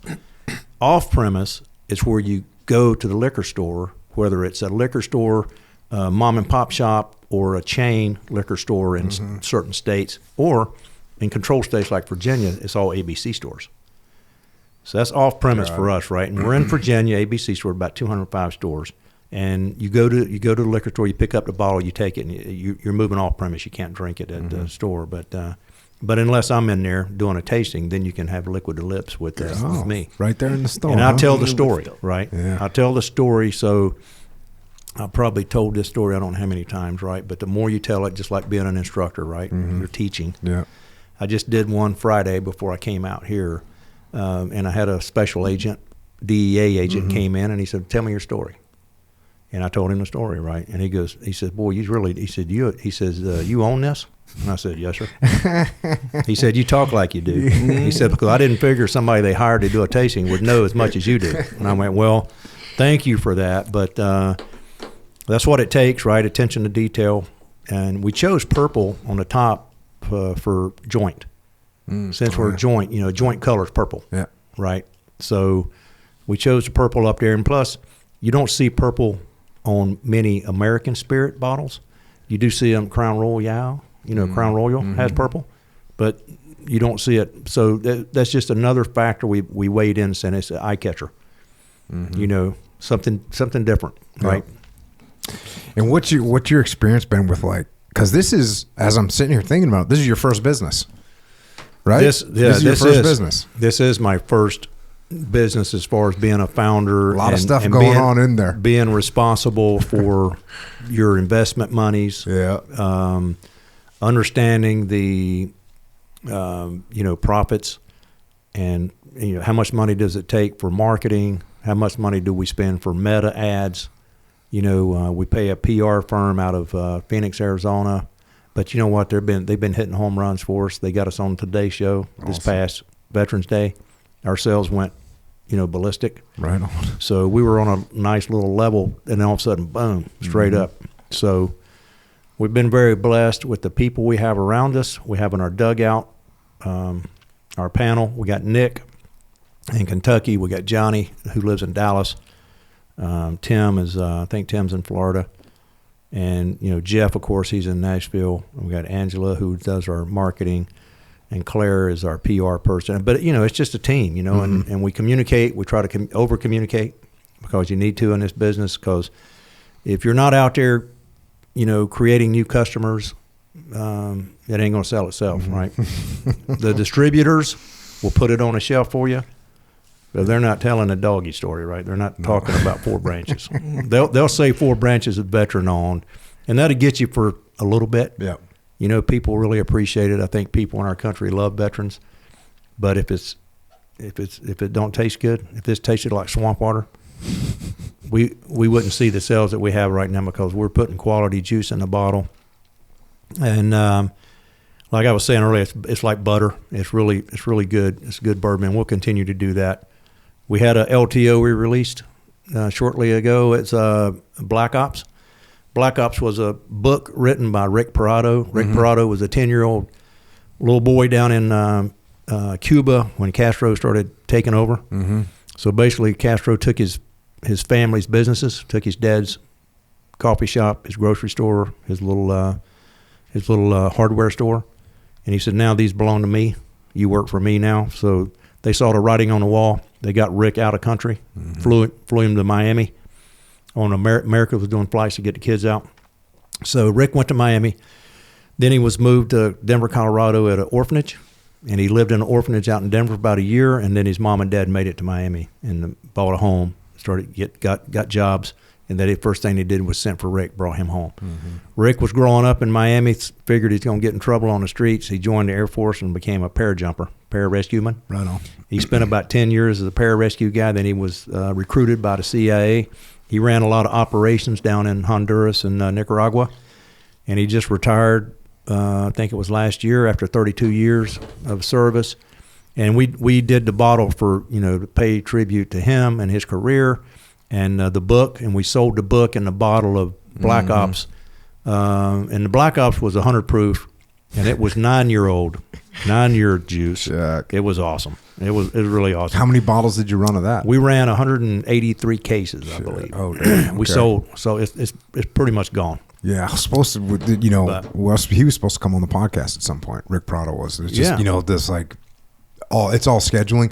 Unfortunately, this isn't my like job. You know what I mean? I have a lot of other jobs. Yeah. And so sometimes just getting synced up with somebody, but I'm sure we'll get it done at some point. Oh, yeah. Yeah, because he's got a great story. Well, like I said earlier, I really appreciate this opportunity to be on here with you because it took us a while. Oh yeah, no, that's a great case in point. You and I linked up at the freaking Navy SEAL Foundation thing back in. I couldn't tell you when. Probably over a year ago. Yeah, and we swapped numbers, and then it was like, oh yeah, let's do it. And then here we are, a year of something. That's right. Then I saw you at the Army Navy game. Oh yeah, that's right. About a time. Yeah, yeah. That was my first ever Army Navy game. It was my second. Well, maybe my third. That was a pretty bucket. awesome that was stuff, a bucket list freaking check off. What a experience. I mean, that was just beautiful. You know what's funny is I was in a car because I was out there for the Travis Manion Foundation, and dude's walking down the sidewalk, and I'm sitting there, and I hear like, "Hey, Jocko," and I didn't know who it was, and it wasn't because you had sunglasses on, a hat. I couldn't really see you. And that was Rick. I think Rick Franco said, "Hey, that's Jocko." And I go, "You kidding me?" Yeah. And then I didn't know who you were. I go, "Hey, how you doing, man? Good to see you." And you go, "What's up, Jocko?" And I was like, as soon as I heard your voice, I was like, "Doggy." Yeah, it was kind of pretty cool. And then I just I'm calling you, trying to get this thing set up, man. It's just we're busy, right? Yeah. Everybody's busy trying to get stuff done. But the bourbon thing is the business is another reason for me to be engaged, right? To have a purpose. It's and our purpose is to build a badass brand and put good juice in the bottle, and then hopefully one day somebody will go, "Hey, I like this. I like the story. I like what you guys are doing." They come in and help us, right? Mm-hmm. Whether it's just big investors that want to see us be successful, and they help us. Mm-hmm. They help us with the monies, of course. That's on us, right? To build this brand where it's attractive enough for somebody to be interested in partnering with us, so we can blow it up a little bit. Because right now, it costs so much money to go into a market. Right, mm-hmm. We're in 7 markets now. We're in Tennessee, Kentucky, Arizona, Florida, Virginia, D.C., and Maryland. And we're really only starting to scratch the surface, right? So mm-hmm. what our subject matter experts, our panel people tell us with all these years of brown spirits experience are saying, hey, be careful not to, you don't want to be an inch deep and a mile wide. Mm-hmm. Let's just take it easy. Let's be methodical about where we want to grow. Florida, we just went into 50 some stores, ABC. So Florida's kind of a hybrid. They're controlled ABC stores, but they also have a lot of liquor stores that are privately owned. Mm. Virginia is just ABC. You don't move brown liquid, you got to go through ABC, right? Mm-hmm. But Florida is a multi-pronged type of deal. And we're into the NEXs, and we're going into APs down there. So it's mainly monies to put boots on the ground to help us with the liquid to lips, the tastings, telling our story, and just wash and redo, right? Yeah. And just go. But it requires a lot of traveling, a lot of thought, because when we all 4 to get together, we want to go do bottle signings and mm-hmm. And then we give back too. I mean, our give back was over $400,000. Oh. I mean, unbelievable for a company starting. Back in May of 23 until the end of calendar year 2024, we have raised over $400,000 and given back to 16 or so nonprofits. That's awesome. Organizations, right? Mm-hmm. We're trying to balance that because we're getting a lot of people reaching in now wanting to. Mm-hmm. They want to ride with us, and that's fine. But we have to figure out, we want to go 4 pillars. Let's give to 4 of our primary pillars, right? Army, Navy, Air Force, Marine Corps. Mm-hmm. And then we find out these other organizations that are out there doing some incredible work, like Samaritan's Purse and Red Cross, that are taking care of the flood victims up in Western Carolina and the fire out here in California. Mm-hmm. We want to get, and we gave money to some organizations. I think they were firefighting organizations. Mm-hmm. For that, right? So we're trying to really give back to our veteran communities and our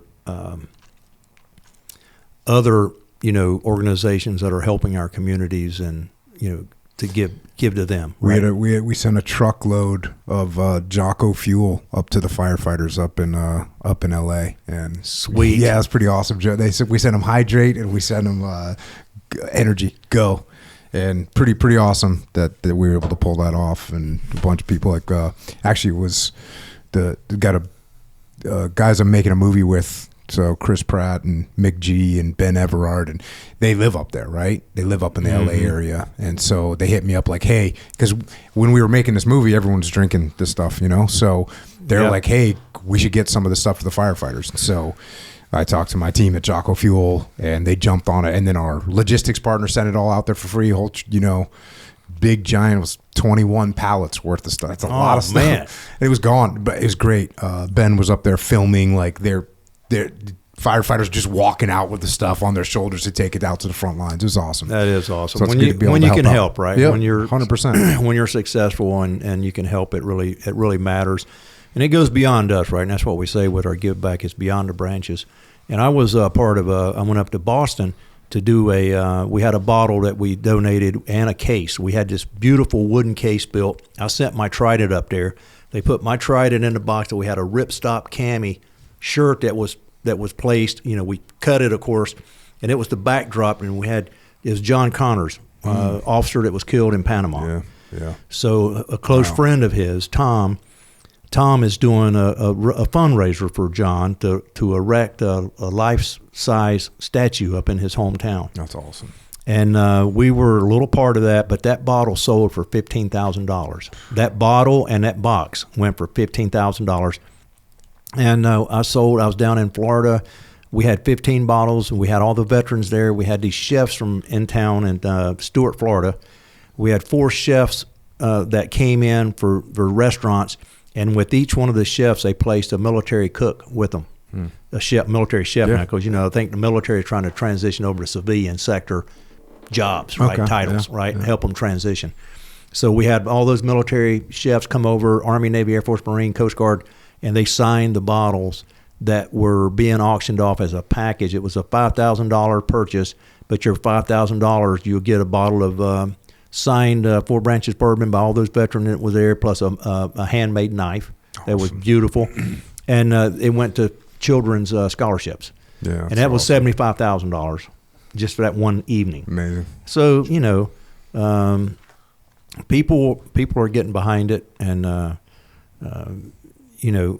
is it difficult because you think if you go out to a liquor store, you see all the many bottles of bourbon. So we're in a crowded space, right? But how do we stand out? How do we continue to be loyal? And well, what it sounds like to me is Doggy's finally got something for you.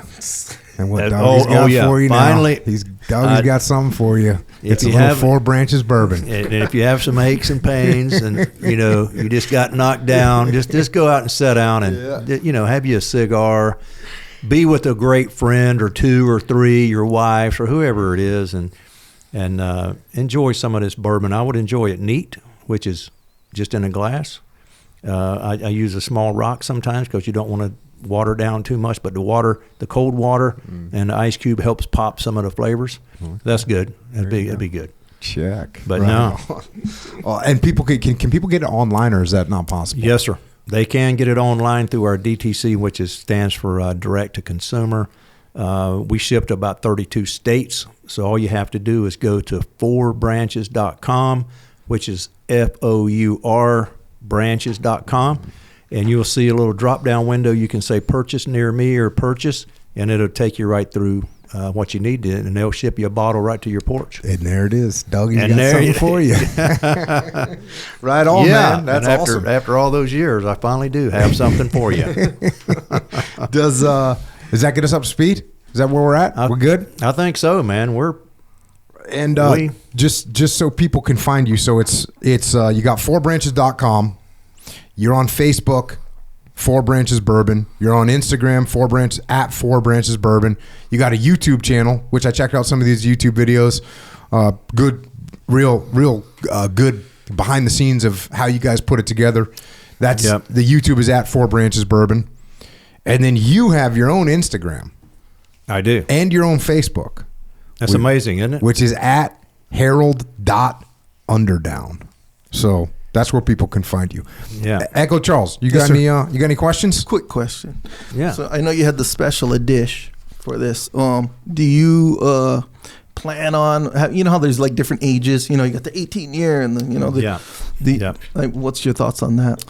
Well, looking forward, we just had our 2-day meeting in Nashville, Tennessee, where we talked about those off the bow, right? Off the bow. Looking forward, you know, where are we headed? We're going to continue to drill down with this Founders Blend. This is our one SKU that we have right now that are in the 7 markets and in online sales. The LTOs will continue. That's the limited time offerings. We did the Black Ops. Now we're thinking this coming year we have something for you. We got a little surprise for you. All right. We're working on that project right now. We're looking at doing some barrel picks, doing a single barrel delivery, and we're working all that through DTC, our direct-to-consumer vendor. And also, we're looking at a different SKU. We're looking to bring the price down a little bit. The price on this Founders Blend, because this 6-year-old juice is about $89.99. You can get $10 off sometimes, and in NEX and APs is about $78.49. But this is really great juice. We're looking at maybe coming out with another SKU that's going to bring the price down. So we're gonna have it like enlistment or something, you know, entry. So we're going to get you on the entry level. The E1 beverages, the E2 beverages. That's right. We're going to get you on the entry level. Recruit. And we want you to come on up to Founder. So I'll have something for you. No matter what pay grade you are. That's right. We got you covered. Then you have to come out with the Admiral's Blend. That's going to be $230. Oh, that'll be maybe that's 14 years old over here. Did I answer your question, Echo? Yes, sir. Yeah, very much. So yeah, a lot of times when those numbers get higher, that's the more special a dish. You know? Oh, it really is. And depending on the age statement, of course, and then you know if it's a pappy or something like that, it can get really crazy expensive. But people don't, you know, people that like bourbon and they're hunting for. And I didn't realize this, but there are so many collectors out there. Yep. I mean, people that don't drink at all, but they collect. They collect these special bottles and special bourbons.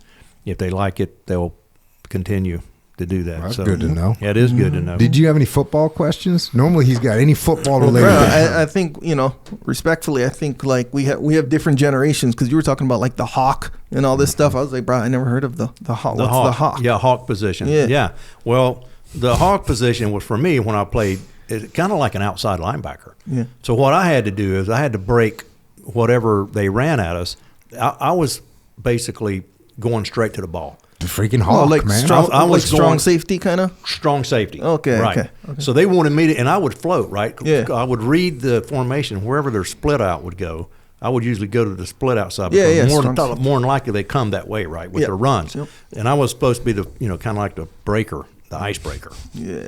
And I felt it a lot, too, because I had a lot of birds chirping in my head sometimes. I'm like, boy, that wasn't smart. Yeah, so it's probably just different terminology, because, strong safety is kind of, I mean, you're describing a strong safety, essentially. Yeah, it's like, could be an outside linebacker, but could be a straight up safety, you know?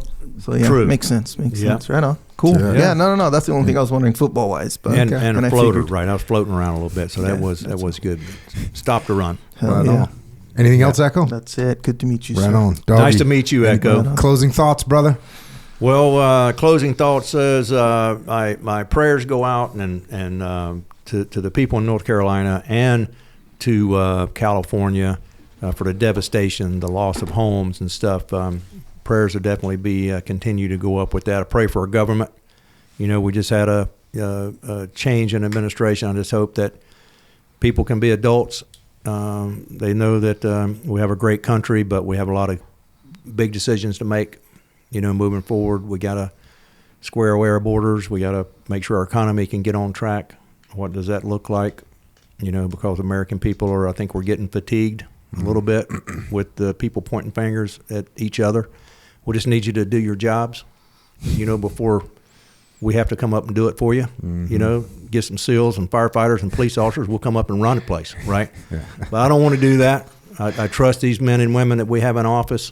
Yeah. They love our country. They just need to quit to pointing fingers and let's just get, take care of business, right? Take care of business so Doggy can drink some so bourbon I can have something for you. But I really appreciate the time, Jocko. Yeah, man. It's awesome to see you, brother. And Echo, really appreciate it. And thanks for coming down. Thanks for joining us. Thanks to Lisa, man. It's so cool because when I saw you guys at that New York thing, I probably hadn't seen Lisa in 25 something years, and it was just like.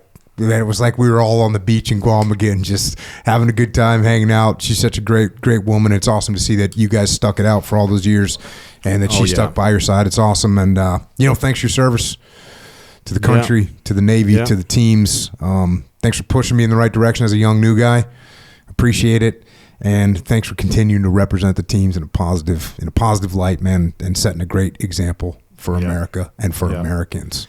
And thanks to all of our service men and women out there today that are protecting us. We really appreciate you. No doubt about it. Awesome. Thanks, Doggy. Yeah, man. Thank you. And with that, Harold Doggy Underdown has left the building. Now, I'm not going to be able to judge things because I just don't really like the taste of alcohol. Sure. You tasted the Four Branches. Four Branches, right? Yep. What's the assessment? Yeah, it was all. It was all that he explained it to be. Here's the thing. I don't know if this is a good thing or a bad thing. Both. I don't know. Two things can be true at the same time. By the way, just be careful is what I'm saying. You could get yourself in trouble because so like so there are weaker bourbons out there, many that taste weaker in terms of alcohol content. Okay. That have way more of like a burning edge to it, which is a bad thing, by the way, for tasting. And they're weaker and they have more of a burning edge to it. This has less of a burning edge to it and it's stronger. So you see how that can be a problem if you don't watch out. So I would say watch out. But yes, it does taste very good. And can you taste like the notes? Yeah. You can taste them. Yeah, fully. I think I'm one of those people that just doesn't have a good palate for tasting things. Okay, so did you know there's a technique to tasting shit? No. Yeah, there's a technique. Well, okay. Here's my technique. Yeah. Open my mouth, put it in. Yes, that's what I do. Exactly right. So fully. And not to go too deep into it, it's like you can't just pound it. Sounds like you're about to. But you can't just pound it. You got to take a little bit. You can do it like certain thing. I don't explain, but you can do a certain thing with it, like in your mouth, and then you swallow, and then you kind of breathe out with it. It's like a technique or whatever, and then that's when you can taste the most. But yes, certain people's palates are more refined than others for sure. But yes, I could taste. Yeah, I mean, to me, this would. There's no sense in me tasting it. Yeah, just because I won't be able to judge it. Number one, I can't even judge anything when it comes to taste, or at least I'm not that great at it. Yeah, but you smelled it. Like that's a big part of it. And like it does smell. Even when I smelled it, I was like, oh, this smells pretty good. A little something. Smells pretty good. Yeah. So there you go. Yeah, good That's work. The Four Branches Bourbon, if you want to get in on that. And you know what's another thing you're going to need to get in on? Getting after it. Yes, sir. Look, if you're going to drink some bourbon, you better be working out to make up for it. Yeah. You also better get some clean fuel in your system. Yeah. I recommend Jocko Fuel. Hey, go to jockofuel.com. Check out what we got going on there. We got energy drinks. We got hydration. We got protein. We got time war. We got joint warfare. We got everything that you need to make you feel better, make you healthier, make you stronger, make you faster, make you smarter. We got it. So go to jockofuel.com. Check it all out. We're also in Walmart. We are in Wawa. We're in Vitamin Shop, GNCs, military commissaries, AFES, Hannaford's, Dash Stores down in Maryland, Wakefern, ShopRite, HEB down in Texas. Yeah. Meijer up in the Midwest, Wegmans out on the East Coast, Harris Teeter on the East Coast, Publix. You know what Publix is? Publix is like the big one down in the Southeast. So we just got into Publix, crushing it in Publix. Right. So if you're down there, we appreciate it. Crushing it, just crushing it. Making the good clean fuel, and y'all are utilizing it. So thank you. Lifetime Fitness, we're in there. We're in Shields. And we're in a bunch of small gyms, no matter what kind of gym you got. You got a jiu-jitsu academy. We're in there. We got a powerlifting gym. We're in there. No matter what you got, we're there. So if we're not there, you can email jfsales@jockofuel.com and get it in there. Also, originusa.com. That's what we got going on. We got American made boots, jeans, hoodies, t-shirts, shorts, hunt gear, jiu-jitsu gear, belts. Did you get your black belt yet?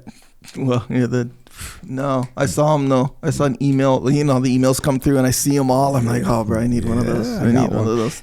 What should I do? Give me some advice, because I have one black belt that I've had since I got my black belt. Yeah, I know. 100%. It's all ratty and old. I got you. But now I have a nice, beautiful new Origin, made in the USA, made by Origin belt, made by jiu-jitsu people. Yep.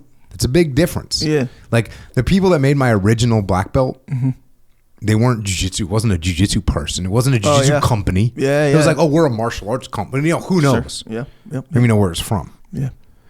But how do I make the transition? I got you, bro. What do I do? What's your recommendation? So one is the functional belt and one is the media belt. So one is like, it's built for use. That's this whole purpose of its existence. So when you're rolling gi, you use the used one because it's for use. Oh, I was going to go opposite. Well, you could, but here's the only reason why. And at the end of the day, it's probably not a good idea. This is why. Because that's what that one is originally for. It's the original one. If it gets more worn out and ugly, it's kind of like, boom, that's part of the gig. That's part of its purpose. See what I'm saying?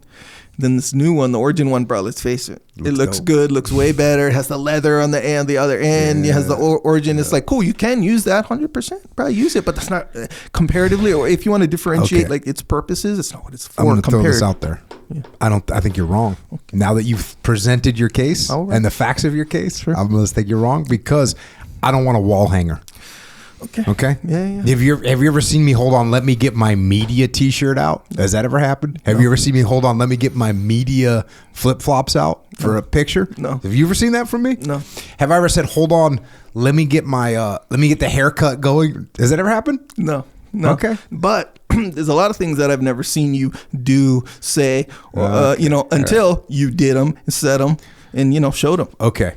Well, I don't think I got a jiu-jitsu belt that's made to wear around a gi so I can hang it on my wall or only wear it during media shoots. That's up to you, bro. That's up to you. You know you're wrong now. You know as soon as I finish that last sentence, you're like, I'm wrong. You know you're wrong. So you're saying you should never do it because you've never done it? Is that what you're saying? I'm saying I have a jiu-jitsu belt. Yes. That is made to wear on a jiu-jitsu gi.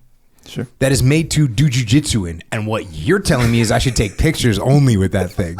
You see it wrong. Oh, man. Okay. Hey, There's more to it. There's more to it. Credit, you helped me through the case. Okay. You helped me through the case. You helped me see the light by presenting an adverse scenario, which would be me going, hold on, photo shoot? It's not adverse. Let's do a media photo shoot. Okay. Look, here. Okay, you're correct in that little, but the bigger picture, I'm correct. Look, at the end of the day, that's the choice that only you can make, not me, for you. That doesn't make sense. You see what I'm saying? Yeah. Look, you probably, maybe you do, maybe you don't. I don't know. Maybe you're different. Maybe you're the same as all of us. But a lot of us have more than one gi, maybe more than two, maybe more than three gis. Yes. And guess what? You know how many of them are not being used for jiu-jitsu? How many? None of them. Okay. Well, some of us have a gi that's like, you know what? This is a good gi. Right? This is a good gi. It looks better when it's like sparkling new, and it looks better in pictures. See what I'm saying? So it'll be like the media gi. Not freaking, what do you call it? Now the truth comes out. Echo has a freaking media gi. I'm not saying I do. I'm saying some of us do. When I say us, I mean us, the people. See what I'm saying? May or may not refer to me. Yeah. See what I'm saying? I'm just saying that's the thing. If you're not like a 4-time world jiu-jitsu champion with gi, and you have a media gi, I question your scenario. First off, I'm not saying I have a media gi. I'm not saying I don't, but I'm just saying, as a principle. You see what I'm saying? Like it's not. I'm anti-media gi. I'm anti-media gi belt. Yeah. Anti. So I guess at the end of the question is, why is that? See what I'm saying? But hey, look, because like I said, that's not my question. That's not my question. Yep. What about a media kettlebell? No, you got like a nice clean kettlebell for the media? It's different. It's different. Okay. Sure. But either way, hey, look, like I said, look, at the end of the day, here's my answer to your question. Thank you for asking, by the way. That's only a question you can answer. Yes, I just did. OriginUSA.com. Get yourself a jiu-jitsu belt. Yep. Get yourself a gi. Get yourself whatever you need. And don't use it for media. Don't use it for photo shoots. Use it to train. Use it to hunt. Use it to work. That's what we're doing. OriginUSA.com. I say use them for both. Use them to work, whatever. But, bro, when the camera comes out, bro, represent. You see what I'm saying? Dude, that's totally different. That's all I'm saying. You're changing your tune. The tune just went from freaking country western to heavy metal like that. That's all I'm saying. You changed your tune. Anyway, also, Jocko has a store called Jocko Store. JockoStore.com. Say, look, whether the camera's on, off, you're out in the wild, you're at home by yourself, you're in your home gym or commercial gym. You want to represent when you're on the path. This is where you get your stuff, JockoStore.com. Discipline equals freedom. Good. Stand by to get some, by the way.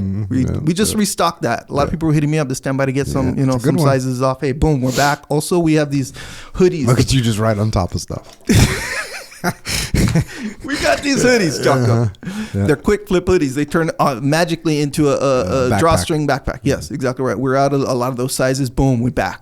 We're back in the game. What do they say on those ones? Discipline equals freedom, of course, all day. Jack, I like it. Yeah. So anyway, what about those little like wind jackets? Oh yeah, the windbreaker ones. Those we're getting more of those in too. Some sizes are sold out. Hey, look, we love them. But yeah, we're getting them back in. A lot of stuff on there. All right. Go to JockoStore.com. What about if only you had a subscription thing? Yeah, different designs. Yeah, like every month or something. Okay, good news. There's something called the Shirt Locker. Same thing, JockoStore.com. There's on the top right, Shirt Locker. Boom, check it out. It's a subscription scenario, new designs every month. A little bit different from some of the main designs, but people seem to like them, so check that out as well. Right on. Also, primalbeef.com, coloradocraftbeef.com. You need steak in your life. You need steak. You need some beef jerky from Primal Beef. You need some meat sticks from Colorado Craft Beef. You need beef bacon, steak bacon. That's Colorado Craft Beef right there. .com. Primalbeef.com. That's what you need. Go check those out. Great companies, great steaks, great people. Check those out. Get yourself the steak that you need. Also, subscribe to the podcast. Also, JockoUnderground.com. Also, YouTube channels. There's one for Jocko Podcast. There's one for Jocko Podcast Clips. Yeah, of course. There's Jocko Fuel. And there's Origin USA. So check those out. Psychological Warfare. You can get in on that. We got a bunch of books. I've written a bunch of books. So check them out. Leadership Strategy and Tactics. Final Spin. Way the Warrior Kid. Check out the kids' books. You don't have to wait for the movie to come out. There's a movie coming out, by the way. It's already been filmed. It's wrapped. Yeah, wrapped. The whole thing's wrapped, which is a big deal. Because when you're making a movie, anything can go wrong, and now all of a sudden you don't get it wrapped. Yep. You see what I'm saying? Yep. Like, oh, you're making a movie. The funding gets cut. Oh, you're making a movie. Your star breaks his leg. Yeah. You're making a movie. Like, there's fires in the set. And, like, you see what I'm saying? Yes, we do. And these things are severe problems. And maybe you never get that movie made. Yeah. Well, the day you get it done, you're like, all right, we're done. Right. This thing is done. It's a huge step. Mm-hmm. So you don't have to wait for it though. Mm-hmm. We don't know when it's coming out. But until then, we got a bunch of books, kids books. Way the Warrior Kid 1, 2, and 3, and 4, and 5. Check those out. Also Mikey and the Dragons. Also, Echelon Front, we have a leadership consultancy. We solve problems through leadership. Go to echelonfront.com for details. We do have some seats left in San Diego for the muster, February 23rd through the 25th. If you want to go, get there quickly, go and register. We got some seats left. Go get in there. FTX, Council, a bunch of events. If you want to come to one of our events, go to echelonfront.com. Or if you need help in your organization from a leadership perspective, go to echelonfront.com. And we will handle it. We will help you handle it. We will teach you how to handle it. That's what we're doing. Also, we have online training, extremeownership.com. That is where we provide these skills through an online training program. So go to extremeownership.com and check that out. Also, if you want to help service members, active and retired, you want to help their families. You want to help Gold Star families. Check out Mark Lee's mom, Mama Lee. She's got an amazing charity organization. If you want to donate or you want to get involved, go to americasmightywarriors.org. Also, check out heroesandhorses.org. Micah Fink up there in the mountains. And then Jimmy May's organization, beyondthebrotherhood.org. Check all those out. And if you want to connect with Four Branches and you want to connect with Doggy, the interwebs, fourbranches.com. Facebook, Four Branches Bourbon. Instagram, at Four Branches Bourbon. YouTube, at Four Branches Bourbon. And then Doggy, he's also there on Instagram and on the Facebook at Harold.Underdown. And for us, You can check out Jocko.com. You can also find me on social media. I'm at Jocko Willington. Echo's at Echo Charles. Just be careful because there's an algorithm there.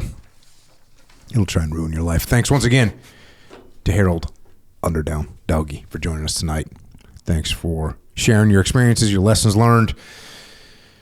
Thanks for your service to the country and to the teams. And thanks to all our military personnel out there right now, keeping us safe, protecting our way of life. We are grateful for all of you. Also, the same for our police, law enforcement, firefighters, paramedics, EMTs, dispatchers, correctional officers, Border Patrol, Secret Service, as well as all other first responders. Thank you for keeping us safe here on the home front. And everyone else out there, Doggy ain't got nothing for you. No one does. Hey, listen, if you got a problem, you're going to have to fix it yourself. You have to solve your own problems. And in order to do that, what you got to do is go out there and get after it. And until next time, this is Echo and Jocko out.